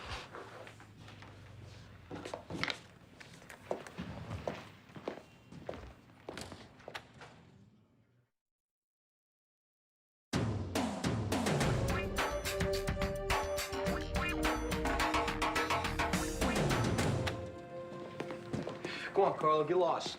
You find who did this to Kat, I'd appreciate it. You let me know. All right, shut up. Get lost. Who was that? DOA's boyfriend, or pimp, depending on who you believe. He says that she was hanging out with some lowlifes trading sex for crack. Did you arrest Mr. McElroy? Yeah, we got him in custody. We're holding him downstairs. We're not sure he did it. He had motive seeing him and his daughter were fighting. a history of violence when intoxicated. He had opportunity and he had means. Still don't mean he did it. You find out different, I'm all ears.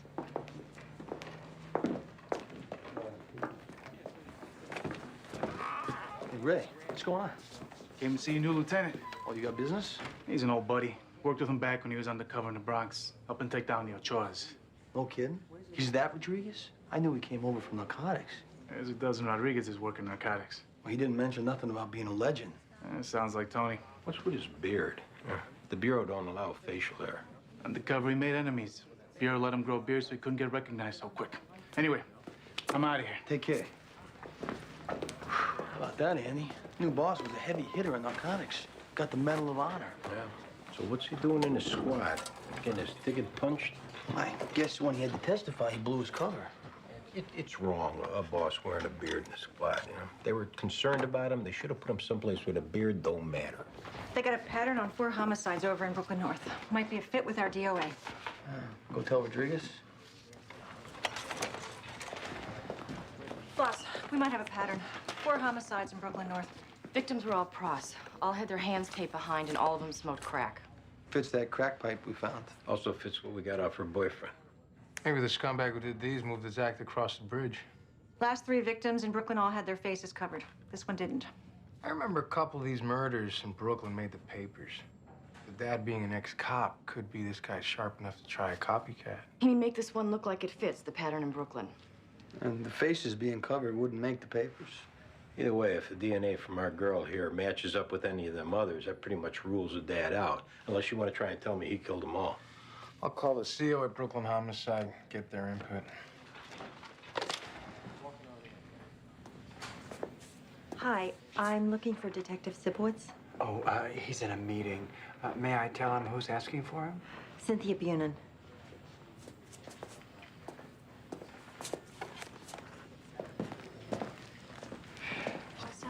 Was that Ray Olivo I saw before? Yeah, him and Rodriguez worked together. It turns out our new lieutenant's a legend in narcotics. No kidding. No kidding. I guess they're making a movie about him. Cynthia, what are you doing here? Can we talk, Andy? Yeah, not here. John, I'm going out a minute. I'll be on the air. I'm sorry about this morning. I know Uncle Eddie came to see you. Yeah, I guess he told you what I said. Oh, don't blame him. He was covering for me. That wasn't his idea, telling you I had someone else interested in me. It was mine. You told him to say that? I've been out of the game a long time, Andy. Seems I'm not very good at it. Ah, come on. I mean, you're the first man I've made love with in 5 years. Guess this is me trying to find out where we stood. So where do we stand? I don't know. You know, how come we got to say one way or the other? I'm 42 years old. I don't know's not good enough. Well, I can't do any better than that. Is there something wrong with me, Andy? Something I did? Something I could change? Nah, there's nothing to change. You're a wonderful woman. It's not anything you did. Okay, well then if it's something I didn't do, you tell me and I'll try and do it. It's nothing like that. It just don't seem like it's gonna work. Hey, come on. It's not just you. It's the whole situation. You and Gibson. I mean, I can't say a word to either one of you without it gets back to the other. Oh, we're a very close family, Andy. He's like a father to me. Yeah, I know. So that's it then? I'm sorry.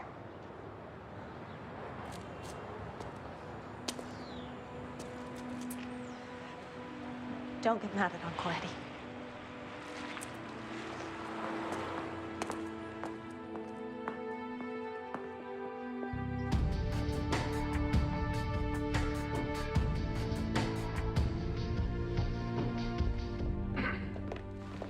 Lieutenant Jim Walters out of Brooklyn North. Tony Rodriguez.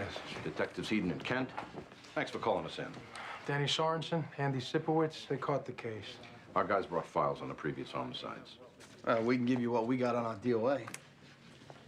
Face down, hands tied back, nothing covering the head. We're waiting on DNA comparison. ME's office says it could be tomorrow. Mind catching us up? Sure. We figured the first victim was a skeleton found under the bridge. Lived in the Marcy projects, went missing 2 years ago. In each case, witness either saw the victim with a black man or saw a black man leaving the scene. The others are all known pros, 2 white, 1 Latin, 1 black. Equal opportunity killer. Right? One that turned us onto the pattern lived in those same projects. Pimp found her strangled in their apartment, naked, pillowcase over the head. We got DNA off her. Also, ME found large traces of cocaine, which figures for a crack smoker. Do any good if we re-interview the pimp? For what? We got it right the first time. No one's saying different. Third victim also lived in the Marcy projects. We found the last one on a roof 6 months ago, a couple of blocks from there. All indications victims either knew the perp or he was a John. Some whack job likes to smoke crack and tie up his prostitutes. We've been through a slew of them. None of them's been the right guy. No victims last 6 months. Could be whoever's doing this been in the joint. Let's check with parole, see if anyone got out recently fits the profile.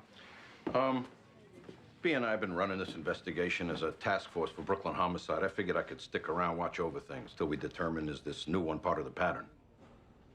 Homicide in this precinct, Lieutenant, gets run by my squad. Tony, from what I heard, you just took over here. So what's that, like step-aside homicide? I got my guys here to help me out. I promise, first pothole we run into, I'll send up a flare. Yeah. Chief says you get 10 days, then it goes to the task force. 10 days. You guys want to stay? They report to me. Like you said, it's your squad. Keep me posted, huh? Absolutely.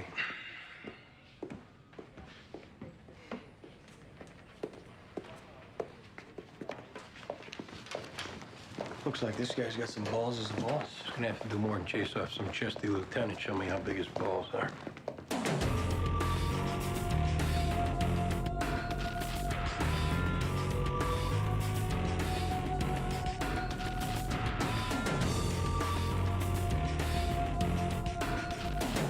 It's days like this, you gotta love being a cop. Combing rat holes, talking to every dealer, junkie, and hosebag in Manhattan. Yeah, that's something, huh? New boss being some kind of cop legend? Tell you this, he's not too hard on the eye. No, especially for a cop legend. Probably not your best career move, huh? Having a thing with your boss? It's not Shorty Boom. Heading right for us. Ladies! Officers. Shorty, why aren't you in jail? Don't tell us you made bail. Dude wouldn't go no grand jury. Told DA what happened to his Johnson was a blessing. Word is you looking for someone. Who told you that? Business associate. Don't matter. What I was thinking, we could work to our mutual advantageousness. Why?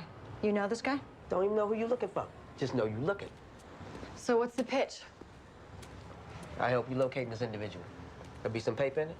Because you know I'm all about the Benjamins. You help us find him, there could be money in it. All right. In that case, who we looking for? Guy we're looking for is black. His act is he likes to smoke crack with pros and tie him up. That's it? Maybe 1 or 2 of the girls got hurt. Oh, it's a nasty act, man. This coming from someone sliced off a guy's penis. This guy started in Brooklyn. Could be now he's moved it over the bridge. I'll put my ear to the ground. You find something, come see us. This make me like some kind of deputy?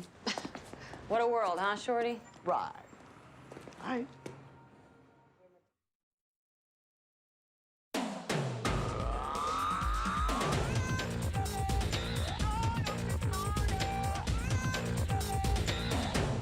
Detective, Katie Sipowicz on line 1.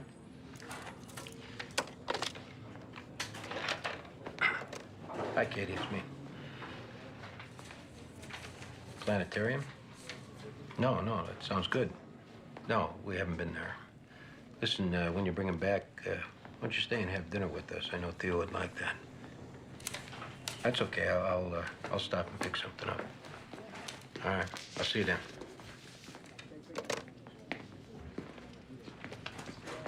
Here to see Detective Russell. Is she expecting you? Give me this card. And that blonde one deputized me. Can I give her your name? Shorty Boom. Shorty Boom? Shorty Boom. Been here before? I was involved in that unfortunate incident with the man who lost his Johnson.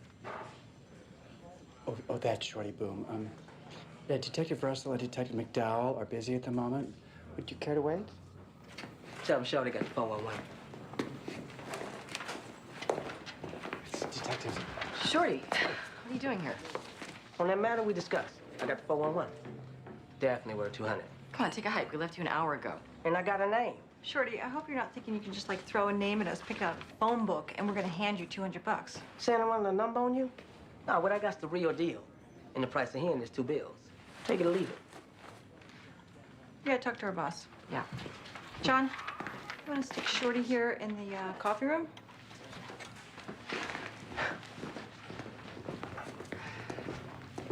That's your new snitch, Mr. Slice and Dice? We figured looking for a pervert. When in Rome, right? Boss, we got a snitch. Says he's got something for us. What's he got? He won't say till he gets some money. He wants $200. He registered CI? We collared him last month. Today he hears we're looking for someone, volunteers his services. What'd you call him for? Oh, you sure you wanna know? Well, now I gotta know. He lopped off half a guy's Johnson. Guy didn't want to press charges. Guess it takes a whack job to find one. Here's 200. You give him this, he better have something. Sure. And not half of something.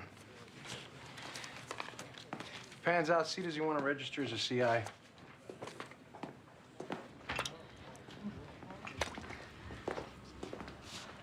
You get my money? Money's contingent on us confirming your information. That means you don't get a dime till we hear what you've got. Take it or leave it. I got a sign pinned on my back, say Easy Mark. Okay, all right. I put my ear out. Found there's a brother from Brooklyn who likes to tie up crack holes. Mind you, he didn't let go he was putting any hurt on him. But he was free when he gets off tying them up. You said you had a name. Vance Davis. Kind of dark, medium height, skinny, but cut. And this Vance Davis told you he liked to tie up crack horse. Nah, I didn't actually interact with the brother myself. So how can you tell us what he looks like? Brother buys rock from Flea, down on Avenue D. Same as me, when I have the cash. Else he takes it off me in trade. If this Davis is a customer, how come your dealer give him up to you? Hey, now you don't want me going into no graphical details. Concerns any method of persuasion at my disposal. No, he's got a point. Where are we gonna find this guy? Flea says he's made friends with some girls around 9th Street. Now, how about we see that green? Shorty, have you considered the possibility that Vance Davis might not be his real name? I don't figure your dealer checks ID. Guess we could sit on Flea's place to see if he shows up. Except you bust Flea, he gonna figure who give him up. If this pans out, you'll get the other 100. All right. Okay, I'll take a donut. Oh, take 2. Possible ID at our suspect. The CI there give you that? His name's Vance Davis. I'm gonna run it, see what comes up. Later, Shorty. Bye.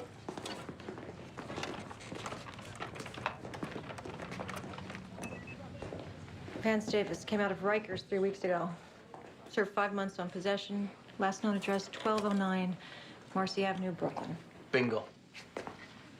No sex offenses, just the possession, old collar for attempted burglary. We get a picture? It's printing up.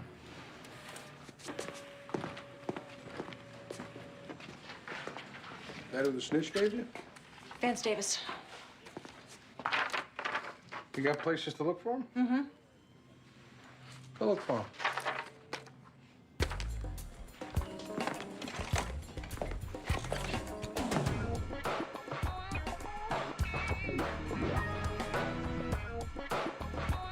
Hey, you. Sweetie. Sweetie, hey, come here. Why are you hassling us? Ain't nobody told you people that prostitution is a victimless crime? Ah, you sure your Johns would say that? Dismissed and dismissed. You seen this guy around? Me? Just look at the picture. Ouch. Honey. He's even too ugly for me.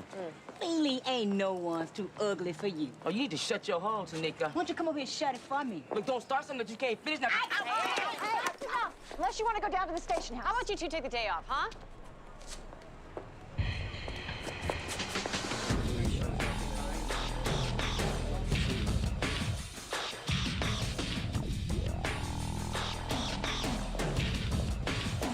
Hey, what's your name?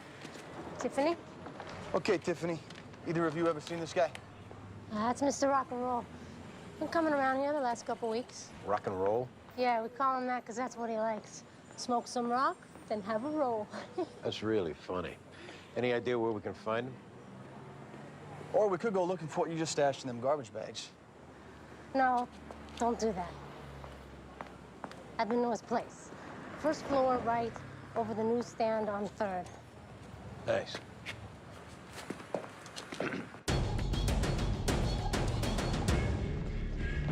We're in position. We're in position out front, anti-crime's round back. Okay, we're going in.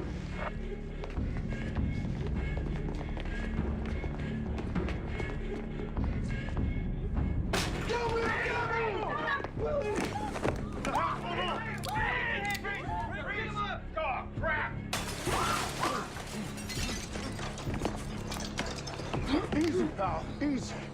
You got him? Yeah, we got him. I think you call that the 2.5 tuck, with the emphasis on tuck. Hey, let's get some clothes down here.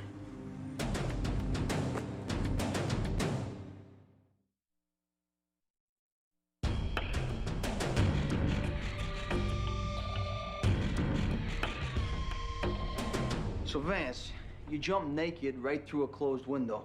You must be pretty scared what we wanted to ask you about. Look, I just come out of jail. All right, I don't want to go back. That's funny, because you're definitely going back. So why are we talking? All right, come on, relax. You sure we can't get you a soda? I ain't drinking nothing. Says here you're from Brooklyn. You ever been to the Marcy projects? Maybe. Maybe. You live right down the block.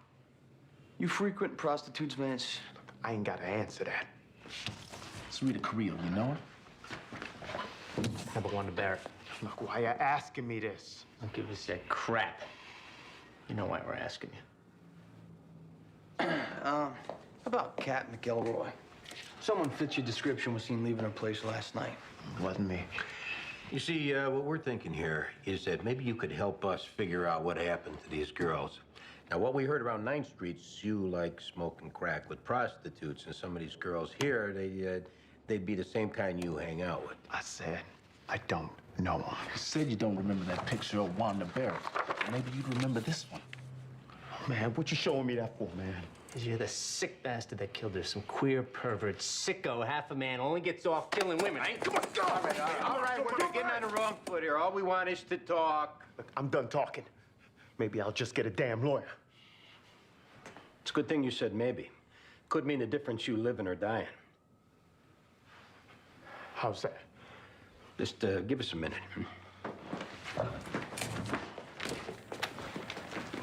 Hank, I want to keep an eye on the pokey.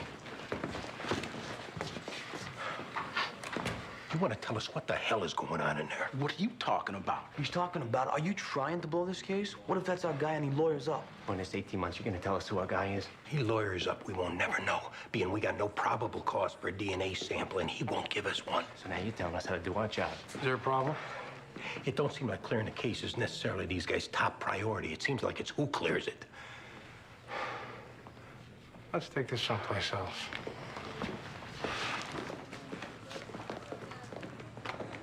I'm saying let my people take a shot at this guy alone. We don't get anywhere, then you can take a shot. We got 1.5 years in this, and this guy does turn out to be something. You want to cut us out of the collar? He lawyers up. Maybe no one gets a collar. It's your tone in there that's what I'm talking about. You're saying let the suspect decide who it is he wants to talk to, huh? If I thought that you had the best shot, I'd say you go at him. Only thing matters here is clearing the case. If you don't believe that, then we got a problem. There's no problem.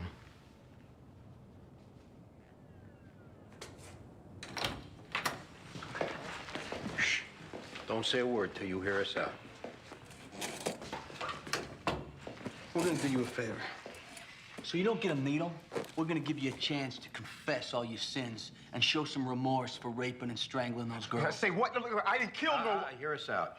See, it's simple. All we gotta do so you get that needle is match up your DNA with DNA from the semen that you left in those dead girls. Can I talk now? All right, first of all, I ain't giving you no DNA. And second, you ain't got no cause to take it off me. Yeah, we saw how careful you were before, getting rid of that crack pipe, not taking anything to drink. You learned that in the joint, Vance? All right, now you picture this. That girl that we found you with, we just sent her over to Bellevue so they could take a rape kit. We find your semen and her as a match. That's the ball game. Ain't none of my semen in that hole. When I had sex on her, I wore me a condom. Now, you see, we happen to know that you were not practicing safe sex. How you know that? But you were hiding underneath the bed when we were doing it? We know, because we chased you out into the street buck naked. Of course, if it's not you who killed them girls, then you got nothing to worry about. If that bitch could have screwed 9 guys today, how you gonna find my DNA and all that mess? Look, it's up to you. You want to roll the dice either way. I'm going home. I'm going to have dinner with my kid. I locked up 1,000 guys. I know a stone-cold killer when I see one, Vance, and that's not you. You did these things. There's got to be a reason. And you telling us what that reason is, that's the only thing that's going to keep you from that needle.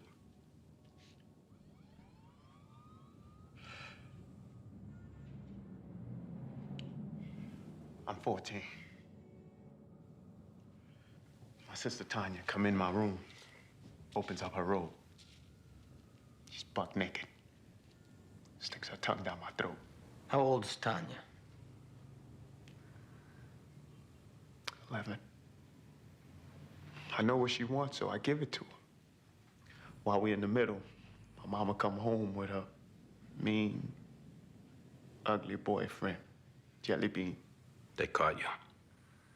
Right as I finish it. Tanya starts shouting about how I was raping her and how I forced her to do it.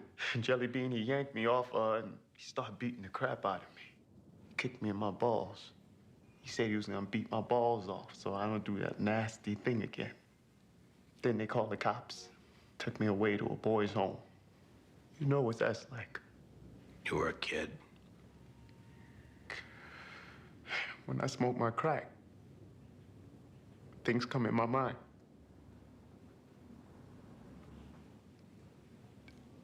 I act crazy.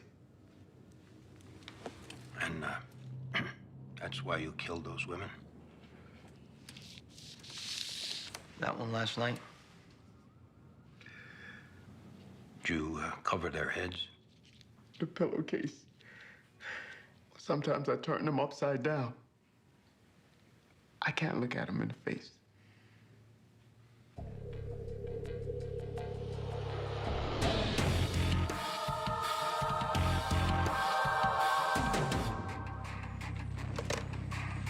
Think Vance would appreciate knowing how we got over on him? Telling him we were sending that pros for a rape kit? Imagine the DA's office forgave him that one. I'd hate to try and prove a chain of custody on that seaman. Should feel good, Shorty. Help take a murderer off the streets. Feel good I got my money. Pleasure doing business with you ladies. Don't hesitate to call on my services in the future. Next time we're looking for a pervert, you're our first call. Go with God, Shorty.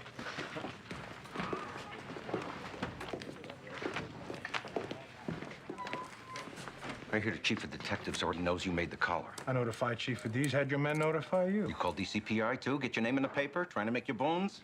I don't have to make my bones. Why don't we talk in my office?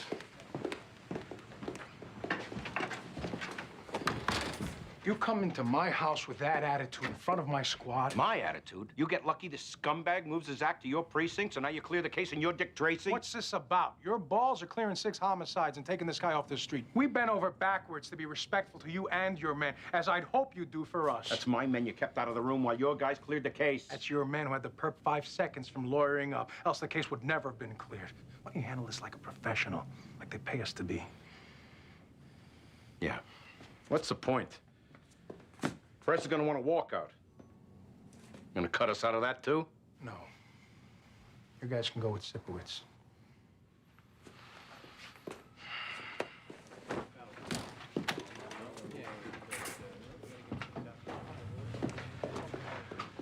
I gotta call DCPI. We're gonna do the perp walkout, us and Sipowicz. Nah, that's okay. You guys go. I'd rather do the paperwork.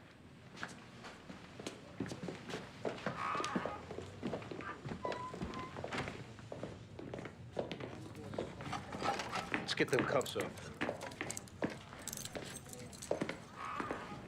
What's going on? How about we go talk in here?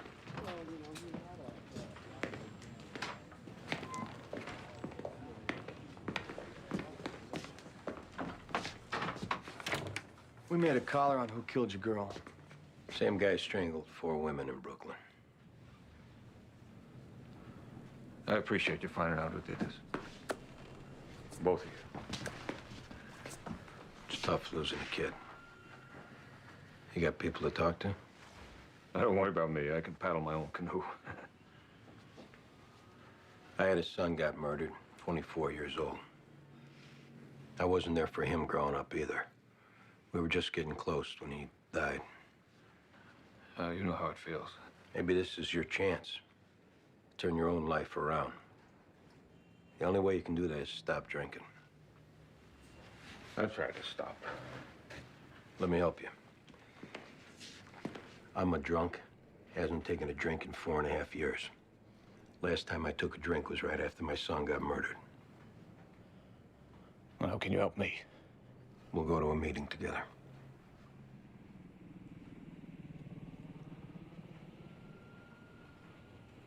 Yeah, I'd like that. I'm getting off duty. We'll go right after. Well, I gotta drop by work so I don't lose my job. I could get off tomorrow. It's the least they could do for me. My daughter's killed. Jimmy, it's important you go to a meeting tonight.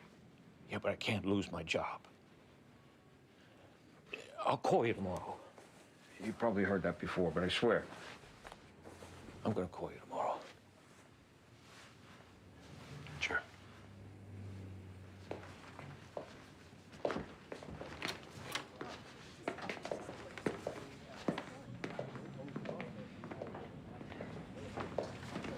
I got a call from Detective Sipowicz. They found who killed Kat. Was it that serial killer you mentioned? He's confessed to killing your daughter and 4 other girls. So Jimmy had nothing to do with it? No. I'm sorry, Mary. I can't tell you how sorry I am. What difference does that make now? I want you to know Detective Sipowicz has been kind enough to offer to take me tomorrow to an AA meeting. Is that right? I'm getting sober. I'm doing it for Kat. Anyway, I gotta get to work. Oh, come on. I'll drop you off. Call you tomorrow.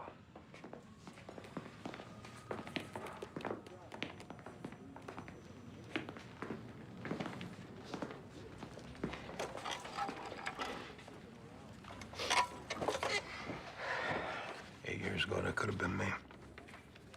I wasn't too far from that. But you came through. I got lucky. Probably blew a dozen chances first. Think you'll call? No. He's not ready.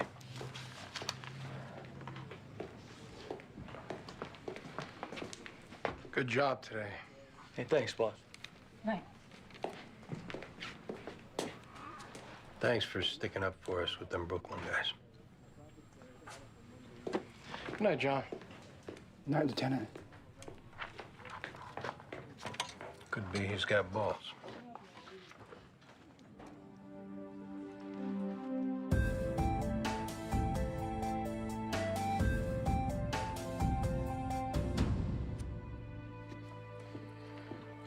Here's another glass of milk. More spare ribs.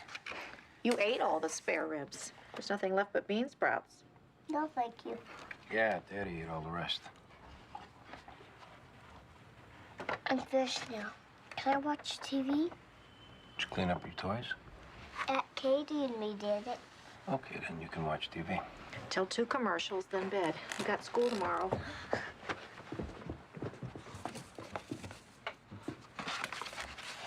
I'll do that. No trouble. Theo really loves you. I love him too. I don't know what I'd do without him. It's awful lonely out there. Tell me about it. I thought you were seeing someone. It's too hard. Trying to work all that out with someone new. Too much baggage. Anyway, I should be getting home. It's a long drive.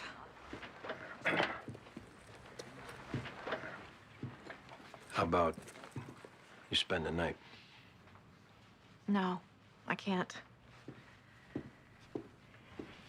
It's too hard for me, Andy. 4 months, I slept in that bed with Theo when he was sick, while you slept out here on the couch. I did it because I love him. But I also did it because somewhere in me, I made myself believe that we could be a family again.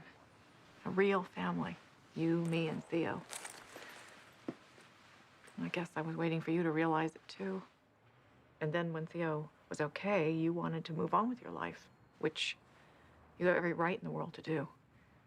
But I just can't put myself back there. When Theo was born, I let his mom do most of the work bringing him up. It wasn't until I had him on my own, and then you come back into our lives, that I saw what's important. That's family. A mommy and a daddy. 11 years that we were married, I was a lousy husband, a lousy father, and a drunk.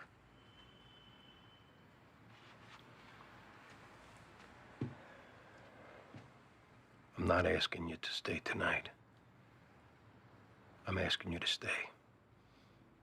Not as Theo's babysitter or housekeeper, but as a part of this family. A real family. You mean this, Andy? This is what you really want? Yeah. This is what I want.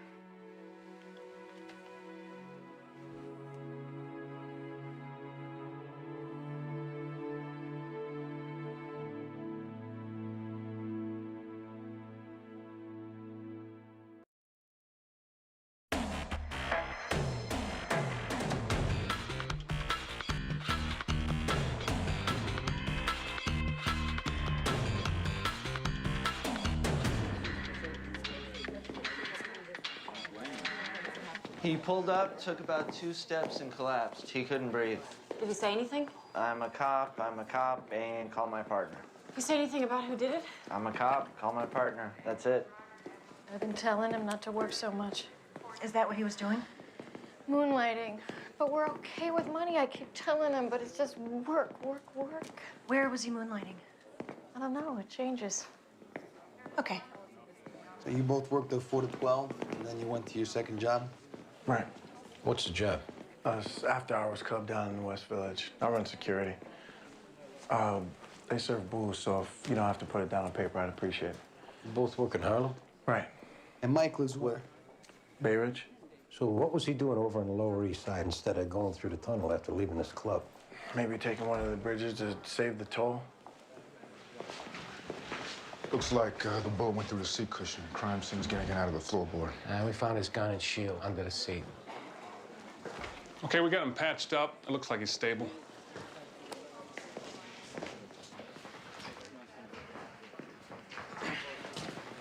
Hey, I'm Detective Saunderson. This is my partner, Andy Sipowicz. We're from the 15th Precinct.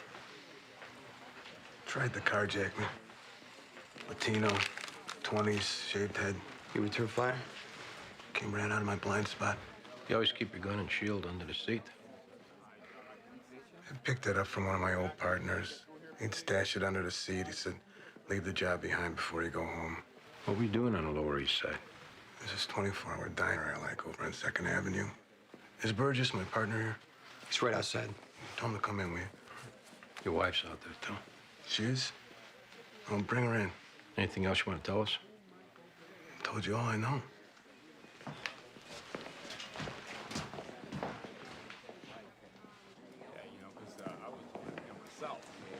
He's okay? Yeah, why don't you get his wife? Grace?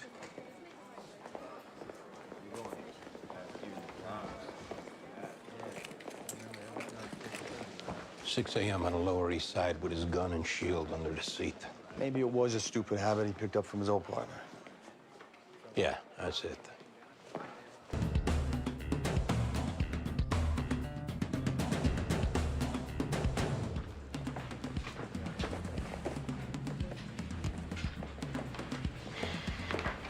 How is he? Stable. You got a stick up at a bodega over on Broome. Jones is up. Him and Greg are on the way back. You can catch him on the radio. 911 operator transferred a call from a woman said she had information on your shot cop. She's on her way up. Did she elaborate? John? Yeah, she didn't. She was very agitated, though. What did you guys get? Any news on your shot cop? Carjacking. That's what he's saying. Any reason not to believe him? No reason not to. Except he had his gun and shield under the seat, and that brought back some memories for Andy. I'm just saying a guy got his gun and shield under his seat. He's up to no good. But we'll go with the carjacking. What do we know about this cop Dominicelli? Anything? Been in uniform 18 years up at the 3-4. Guys don't usually last 10 in that neighborhood without burning out. And his sergeant says he prefers working 4 to 12s. Drinking man shift. Owner Amador, I called about the shooting. I'm Detective Russell. You have information? You're damn right I do. Come on in here. Carjacking. Uh-huh. It was Dario. That son of a bitch. He said he would do it. And screw him. He's gonna pay. Who's Dario? My ex. Screw him. How's Mike? He's gonna live, right? Yeah, he'll make it. How do you know Mike? I'm his girlfriend. Yeah, I know he's married, so don't even start. So, how long you been going out? 2 years, June. We got a 6-month-old boy, Dylan. And Mike's wife? She doesn't know. Mike's waiting for their kids to finish school. He is, huh? Look, we gotta quit wasting time and find Dario. And let me know the expression on his ugly face when you let him know I gave him up. Dario said he was gonna kill Mike. I'll kill that fool. I don't care who he is. Was Mike with you last night? Yeah. When'd he leave? About 4 a.m. We got in this stupid fight over nothing. He was in one of his moods, you know? Did Mike ever meet Dario? See a picture of him? I protected Mike from that asshole. So he wouldn't know it's Dario who was his shooter? No. All right. We'll look into this.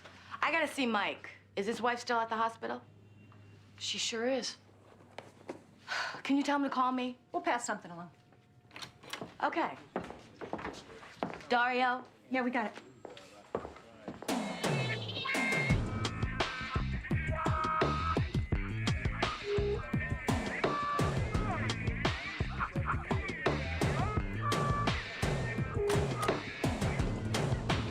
I know this guy. I know his whole family. Great people, worse luck. They get robbed like they're on a schedule. Who's got this? Over there. Oh, great. He's still in the academy. The owner working alone, Demetrius Demopoulos. He alternates with his oldest son. The last time they got held up, they pistol whipped the wife, which is why she don't work here no more. 2 guys came in, male blacks. One standing at the door, the other making like he's buying beer, pulls a gun. All right, so the one at the counter's on. How about the one on the door? Door? I can't find. I don't think the owner said anything. No, he said he saw only one gun. The guy at the counter. So the owner empties the register. The perpetrator reaches for the money. The owner pulls his own gun from under the counter. Demopoulos got a gun? That's what he said. No permit. He'd fire it? Yeah, fired twice inside the store. Then he follows them outside, squeezes off 3 more rounds, hits one of them on his backside. All right. Notify Central for hospital canvas, gunshot wounds fitting that description. Okay. This Demopoulos is a good guy. But now he's fired shots in the street, no permit. He's looking at a felony. All right, so what do you want to do? Let me take care of this. All yours. Mrs. Demopoulos. Detective Netterboy. This is my partner, Detective Jones. Hi. I'm so sorry about this. When did you get a gun? Last month. How many times do I have to get robbed and not protect myself? Didn't you apply for a permit and get denied? Yes. So I got it from a friend of a friend, and I would do it again. Can the gun be traced back to you? No. You say there were 2 guys and 1 gun, right? Yes. Okay, so maybe this is what happened. They come in both with guns. I think I only saw the one. Listen to me.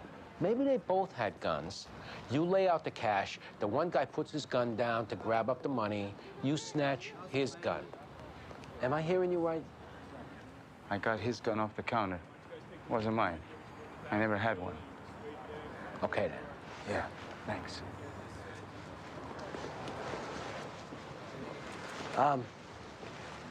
The owner was confused. It wasn't his gun. It wasn't? Wait. No. He took the gun off the perp. You wrote it down wrong. Got it? Yeah, I got it. So we put 2 guns on the perps instead of 1.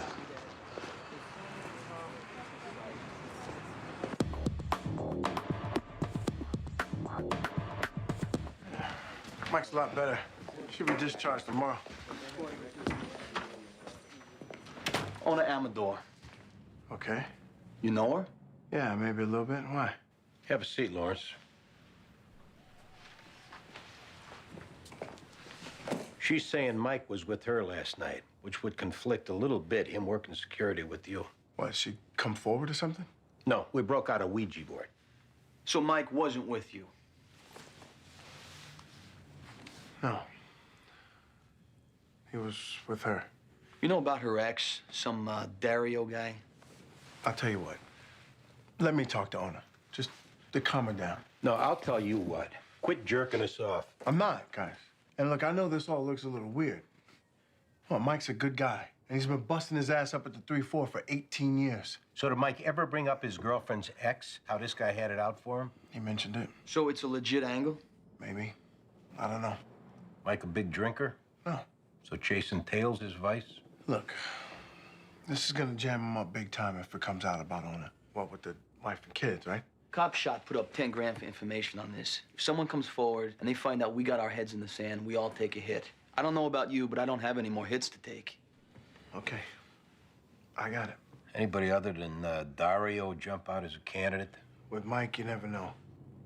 He drops down into these moods sometimes, and it could have been over anything. With the wrong guy at the wrong time.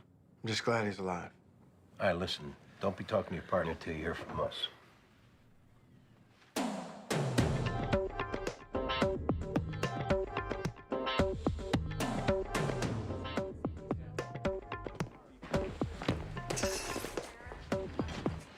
Delray, is it? What do you want? How'd you get the bullet in your ass? Came out of nowhere. Eh? While you were running away from that bodega on Broome? No, I was walking down Avenue C and it just came out of nowhere. We'll see what the owner says. Who'd you do the stick-up with? Yo, I got nothing to say, man. And we're gonna pull your sheet, see who you took calls with in the past, and run everybody's photo for the owner. Now, you wait till you're picked out of a lineup, your bargaining power is 0. I was cleaning out the register and the old man went nuts. You and your buddy lifted that money with guns in your hands. The gun we had don't even work. That old man's gun sure worked, though. What about him? The owner tells a different story. Yeah, well, he's lying. We'll let a jury decide then. Last chance to help yourself out, Delray. Tell us who your buddy is. My word don't mean nothing to y'all anyway, so why bother? Suit yourself. Yeah, I'm gonna.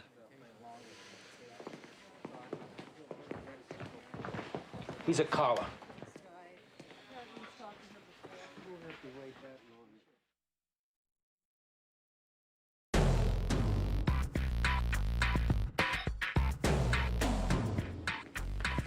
Okay, car right over. So I've been going through my head, trying to think of something I might have done to put me back in the joint. You wanna know what I come up with? No, we give up. Nothing.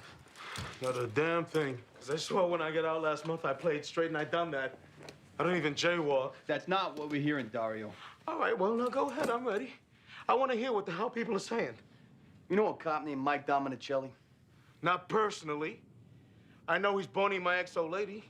That's the extent. So you get out a month ago looking forward to some front door loving for a change. You find out your wife is banging somebody else. The guess here is that made you a little ill-tempered. Okay, look, I've been through this drill before. Show me a little respect and tell me what this cop said I did. He's saying that you shot him last night. I didn't shoot him. Well, you made it known to other people that you wanted to kill him. Yeah, well, I talk a lot of trash, okay? And the other people I made it known to, which was obviously my hosebag ex-old lady owner, she talked trash too. Now, do you guys give a damn about the truth? Or is this a railroad? And do I need to settle in for the ride? We want to know what happened. I don't know what happened, other than it wasn't me. I was spending the night with Ona's sister, Bonita, okay? Yeah, I said it, her sister. And you can tell Ona that, too. Write down Bonita's info. Yeah, well, Bonita ain't gonna wanna do this. You tell her Dario's ass is on the line, and she better step up.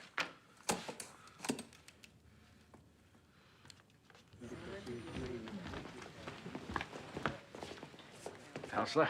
Detective? You know, you hear so much, maybe we should clear out a drawer so you can keep a toothbrush or a change of clothes handy or something. I'm not ready for that kind of commitment, but thanks, though. Just looking out. Anything on the shot cop? Yeah, he's gonna be all right. We've been busy with a bodega stick-up. Oh, you need me? Yeah, one of the perps turned up at Bellevue ER with a bullet in his butt. Bodega owner picked him out of a photo array along with a running buddy of his. The bodega owner shot him? Yeah, apparently he got one of the perp's guns when he laid it down on the counter, followed them outside, shot and hit one of them. He's been robbed repeatedly. And he's got the right to defend himself. Well, as soon as the perps ran out, he should have put the gun down. Yeah, well, looking back, I should have not worn mutton chop sideburns in high school, but it seemed like the right thing to do at the time. We recognize the owner's a little wrong what happened outside the store, but and we're just saying, keep in mind he's been robbed 5 times this past year. I take it he's a friend of yours? He's a good guy. All right, defer the arrest, and we'll let the grand jury decide. So he's looking at a misdemeanor, if anything. If anything, yeah.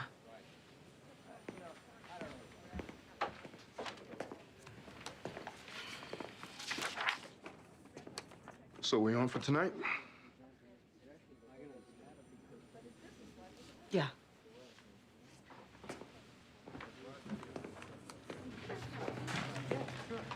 Okay. So anything on our cop? We got a suspect. Connie's checking his alibi. We got a DOA shot in his apartment over on Broome. Greg, you're up. Dario checks out. What did you say? He was with her last night at her apartment. He left at 9 a.m. No way she's covering for him? But she was so freaked out about her sister possibly finding out. I took it as genuine. You come back at Dominicelli yet? No, we were waiting on this. Head back to the hospital and hit him up. Yeah, okay. Hey, Diane, maybe you want to come and occupy the wife if she's there. Sure. God, I hate getting involved in this. You want off? Where in that did I say I wanted off? Whether we like it or not, we gotta investigate the case. Just as aggressive as any other. Oh, is that how it works? Yeah. In the future, when I extend an offer for you to drop off a case you're uncomfortable with and you don't want to take me up on it, just say no, I got it. And we'll save each other some time. Cool? Now it's gonna start. You watch.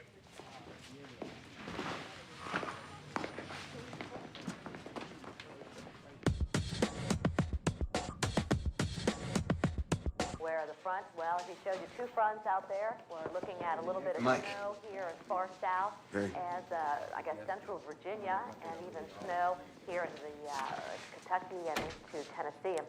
Anything on the perp? Who are we talking about? The carjacker.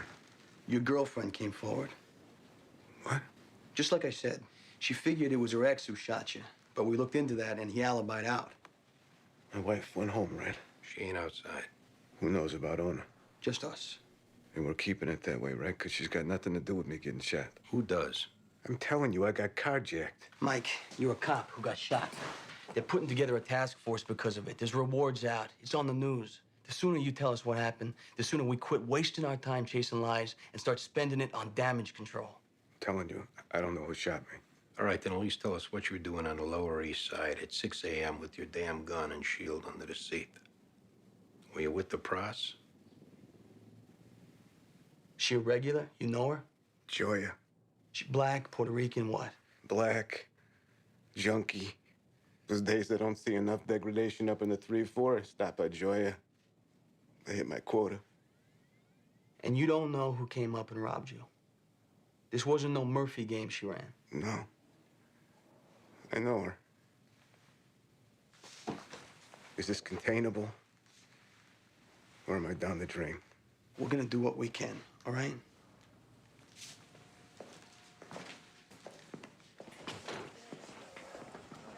And? He was with the pros. Somebody jacked him up in the midst. You don't know. We got a name to go on. He's gonna have some explaining to do when he gets home, huh? Dr. Carreras? Diane. Oh, my God. How are you? I'm great. Wow, it's great to see you. You too. How are you?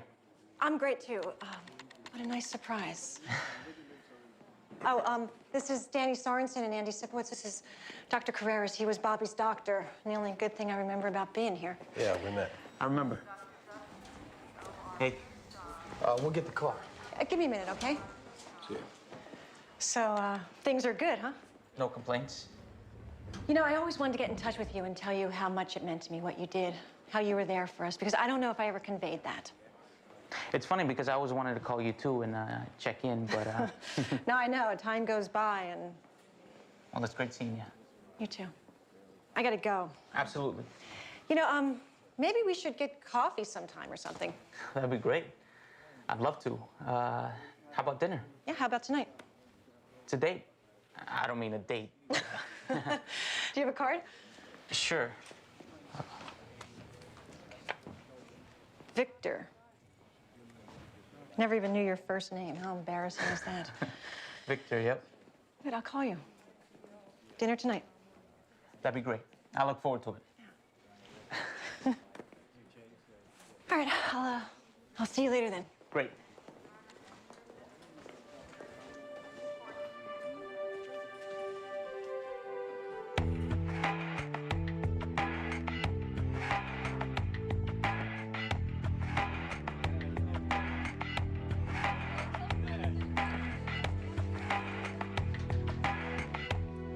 What we got? Kids called it in on the county, didn't answer the phone. Thought we had a natural causes until we got up close. Looks like he took us straight through the window. Standing there, staring outside, he never knew what hit him. Bullet went right through and lodged in the wall right here. ESU did a laser trajectory, came from in front of the bodega. Guess you guys had some activity there this morning? Yeah. Yeah. We got a problem, Greg. Yeah. Those perps off chain of events, they're looking at felony murder no matter what. But if we stick with it being their gun, we could be adding 10 years to their sentence, and I ain't doing that, Greg. This Demopoulos, he's gonna lose everything. Yeah, well, we could too if we don't unring the bell. We gotta get him off that story we laid out. Yeah. Okay.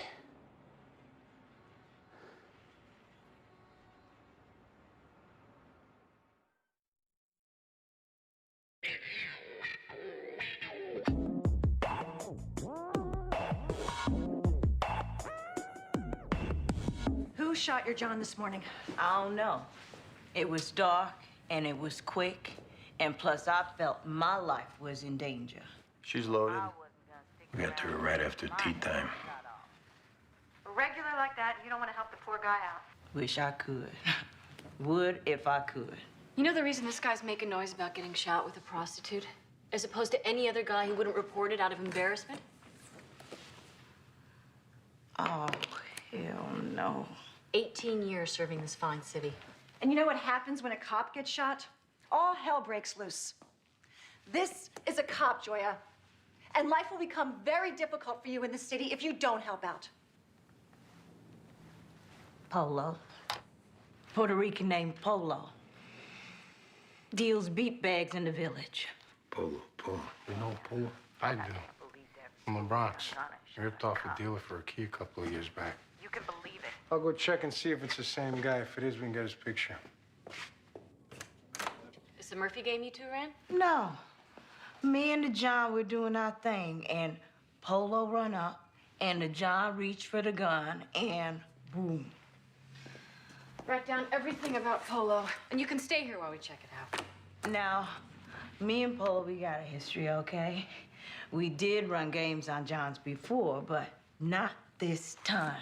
So Polo's probably gonna say you were in on it, right? Right, but he a liar, don't trust his ass.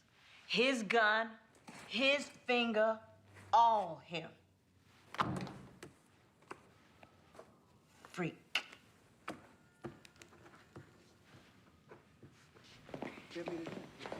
So, yeah, what's going on? Mr. Demopoulos, there was an accident this morning. A man in an apartment across the street from your bodega was shot and killed. Killed? Who? His name was Ben Torres. Oh, my God, Ben. The bullet came from your gun when you fired at those guys who robbed you. We're gonna do everything we can to help you out. No one's blaming you. Everyone's clear this was a freak accident. So what do we do now? We're gonna talk to the DA. In the meantime, you've got to get yourself a lawyer. Saying it wasn't my gun, does that help me? We're gonna have to go back to the truth. We're gonna have to say it was your gun. There's too much involved to try and go with the other story. The men who robbed your store, they will bear the brunt of the responsibility since all this happened in the act of their felony. Mr. Thermopoulos, what I suggested to you this morning about changing the story, it's best if nobody brings that up again. No, I wouldn't do that. I want to see my lawyer now. I'm afraid we can't let you go at this point. You can call from here. What, am I under arrest? We're sorry. I'll get you to central booking in time for night court. You'll make bail and sleep in your own bed.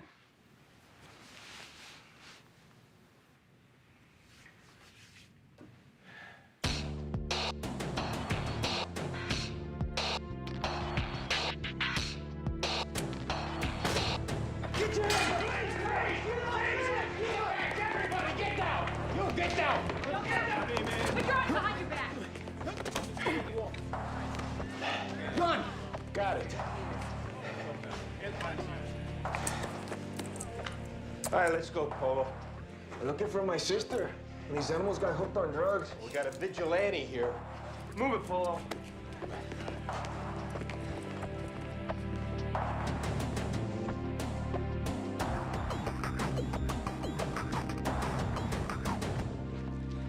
Okay, so I'll get you some names, some bigger dealers. Did you work with me on the gun? That's not our department. Then what's going on here? We're waiting for your fillers. Feelers? What is feelers? The fillers in your lineup. What lineup? Some guy's saying you shot him while he was with the whore in his car or some other damn thing. They should be here any minute. I didn't shoot no guy in a car, okay? That's ridiculous. You matched the description he gave. Plus, the whore says that she recognized you, knew you from the neighborhood. The whore in the car? Yeah. ¿Qué tal, Polo? Who's this now? I'm an old friend of Johnny Santos. Who's he? He's the guy you ripped off for a Kia Coke up in the Bronx. He's the guy currently doing time upstate. He's the guy who wants you dead. Unless we're talking about a different Johnny Santos. Must be. Johnny's cousin, Big Ray, took over. You remember Big Ray, right? I know he remembers you. Big Ray's in prison, too. Key witness against him mysteriously disappeared. All right, what is this, okay? Is this about a lineup or what? So here's your choice. You can tell us how it was a simple robbery gone bad this morning, and we'll work with you on the statement. Or I give a tip to Big Ray. Let him know Polo's making friends with the boys at the 15th Squad. You'll be walking out the door in an hour. The next thing we're all gonna hear are the tires squealing on Big Ray's Eldorado. Your past just caught up with you, Polo. And it's either Big Ray or us. Who's it gonna be? Tengo que pensar esto. No, tú vas a decidir ahora o yo hago la llamada. All right. I tried to rob the guy in the car. He grabbed the gun. He went off accidentally. And it was Joya's idea. Don't believe that bitch. Well, don't be saying that just to get even with her. Her idea. All the way.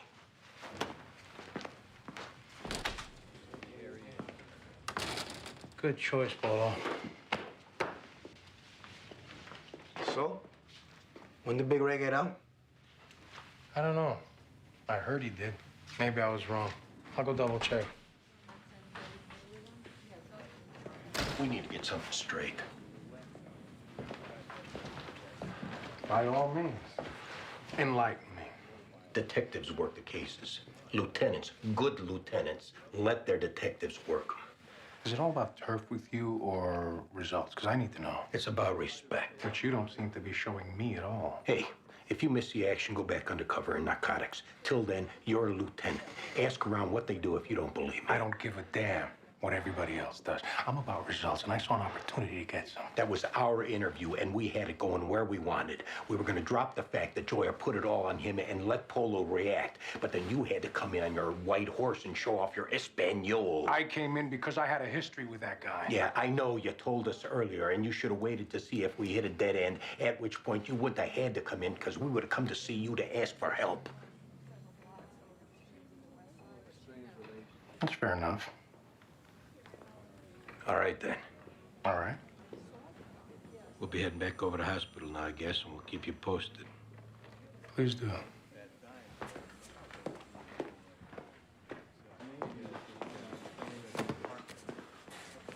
What's up? When that bodega owner was shooting at those perps in the street, one of the bullets went into a nearby apartment and killed a guy. Well, then the perps are on for felony murder. And come to find out, it was the owner's gun, not the perps. The owner lied at the scene? Or maybe he knew a cop who tried to help him with his story. He's not liable for the murder, is he? Possible reckless manslaughter. I don't know, but definitely once he took that gun outside his store and fired it, that's criminal possession of a weapon, D felony. So what's he looking at? 1 to 3, 6 months split, straight probation, it depends. He's got no criminal record. He's a family man. He's been robbed repeatedly. Those are all in his favor, but I can't say for sure. What if I were to show up as a good character witness at his sentencing? That'd be good, right? Yeah, but the dead man's family might be there too if they end up feeling he's responsible. What about the civil liabilities from the DOA's family? What's your hunch about that? Detective, you should ask a civil lawyer. Listen, just write up your report and we'll talk then.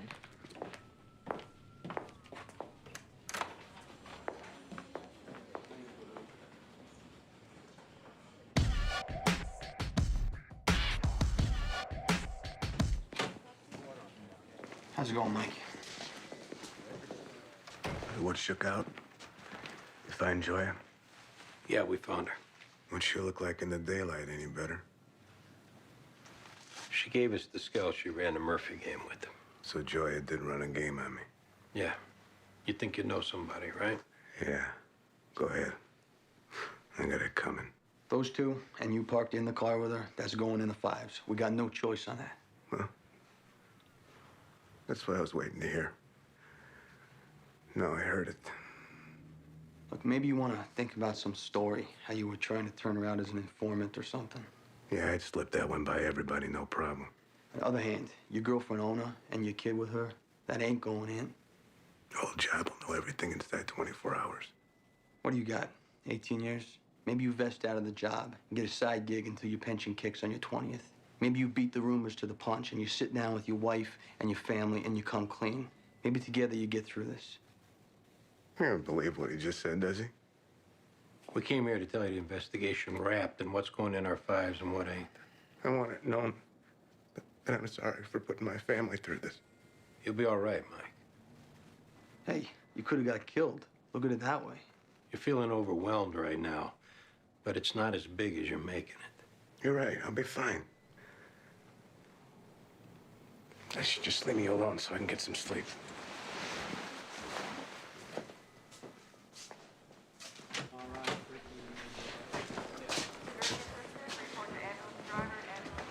We're gonna go make a call. Stay in his room and don't leave this guy alone. What's going on? Just do it. I don't like where his head's at. I'm calling early intervention. Yeah?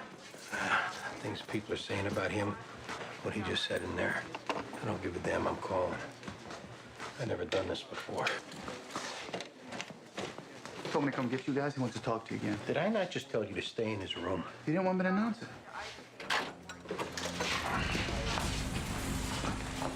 Mike! Mike!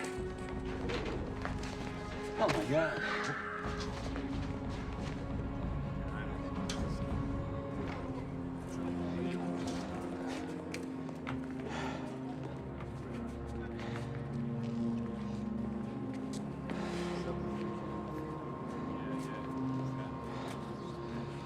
It was gonna happen either way.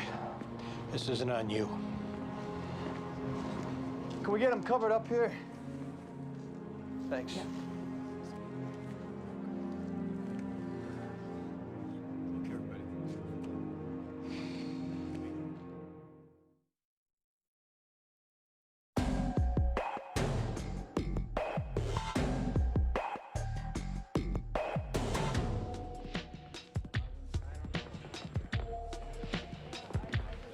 Hey, Raymond. Detective? Let's go talk over here. Everything all right? Yeah. You don't have to worry about me. I got it. It wasn't the owner's gun. Notes I wrote down at the scene, I flushed them down the toilet.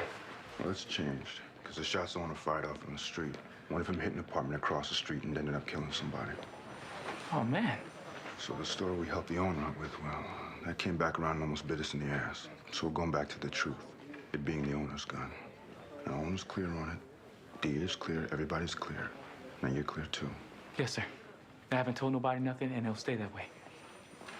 When do you graduate from the academy? 2 weeks. What are you aiming for? Detective. Well, you learn today what every cop eventually gets hip to. When you leave the academy, you leave the manual behind, and you make your own decisions. And if you want, when you want, you can change things, reshape things, let some things go. You can, well, you can lie. And good cops try and do it only to help somebody out they feel deserves it. But it's still lying. What me and my partner did today, what we tried to do, was lie to help that store owner on account of him getting robbed blind since he opened up shop. And we wish we never had to do it. But life's not always that simple. I understand.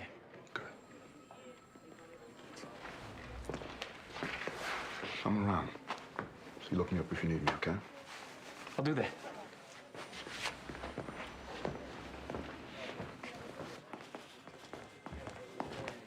We're so sorry for what happened. I'll never forgive myself. You had nothing to do with this. Yes, I did. He was manic depressive. He saw a psychiatrist outside work. He didn't want the job to know because they put him on the rubber gun squad. He said being a cop on the street was sometimes the only thing that kept him from losing it. I should have called someone. I had the phone in my hand. I don't know how many times. We know you're in shock right now, Grace. And we know you're going through the most horrendous thing anyone can. But we have to talk about something that you need to keep in mind down the road. You have to know, and we have to tell you now. Okay. You're gonna hear a lot of things from a lot of people. And one of the things you're gonna hear is how you should sue the department or the hospital. And lawyers are gonna approach you and push for that. Yeah, I already got a call from one. This conversation isn't about whether you should or shouldn't. What you need to know is, if you do, things are gonna come out regarding a part of Mike's life you may not want to hear about. Things you may not want the kids to hear. We can keep most of this out of the papers, but if you sue, it'll all come out. Like another woman? Things like that, yeah.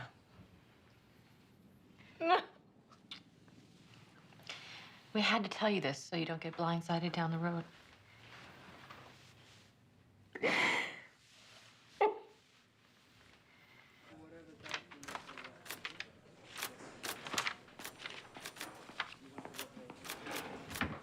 How'd she take it? Good as could be expected, I guess. She's not ready to walk out. Connie's gonna take her home when she is. Good, go. Yeah, go. We got this. Oh, hi. Hi. I was gonna meet you downstairs. The officer at the desk said to come up. Oh, okay. You want me to wait back downstairs? No, I'm ready. All right, guys. Night, Diane. Good night. Bobby's doctor. Yeah, that's what she said.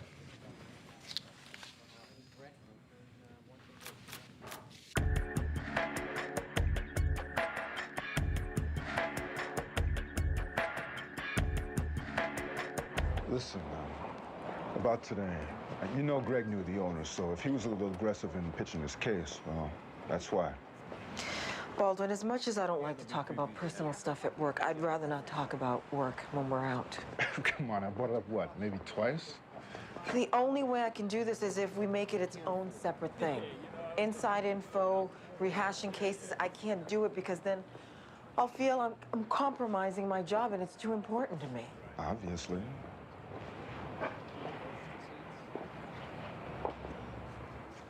I want to share the good things other than work with you. And there's a lot else to enjoy. Let's share that. If your big thing is leaving work at work, then why you still gotta try and dictate terms when we're outside of it, and not just let it happen? Can you share the good things with me? Yeah. I can do that. Then let's do it.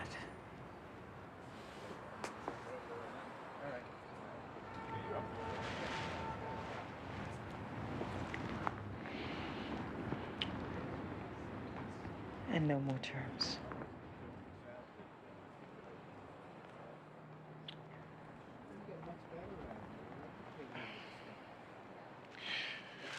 Well,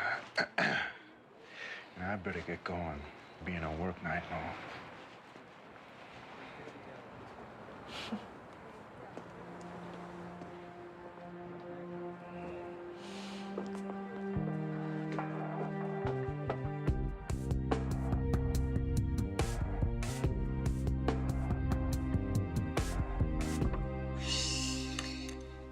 And what's this guy's superpowers?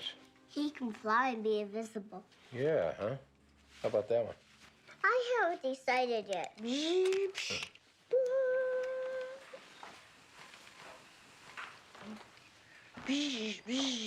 Hey, Bert, I can walk right under you. Yeah, you can, can't you?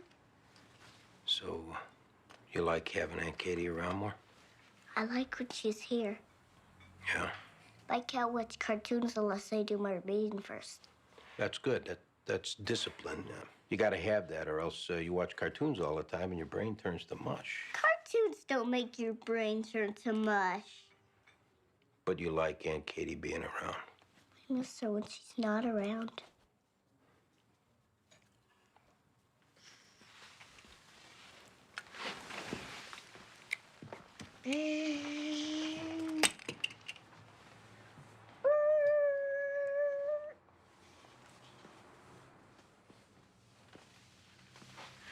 How's he doing? He just broke out the superheroes. He should be getting to bed soon. Yeah.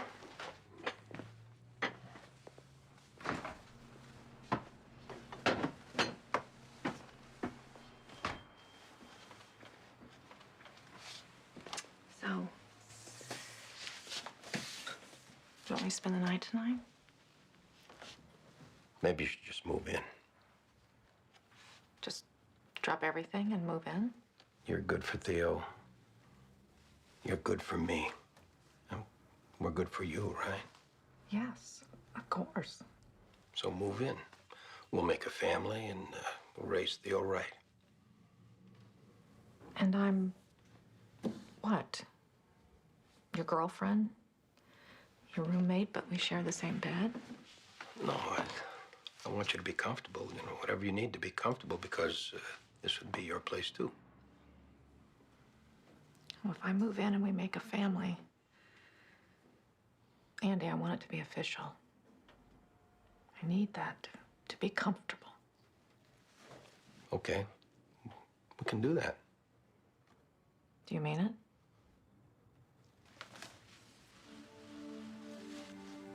Yeah.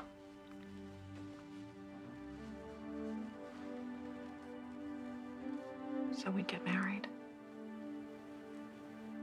Is that what you're saying? That's what I'm saying. Yeah. I'd like that, Andy. Very much.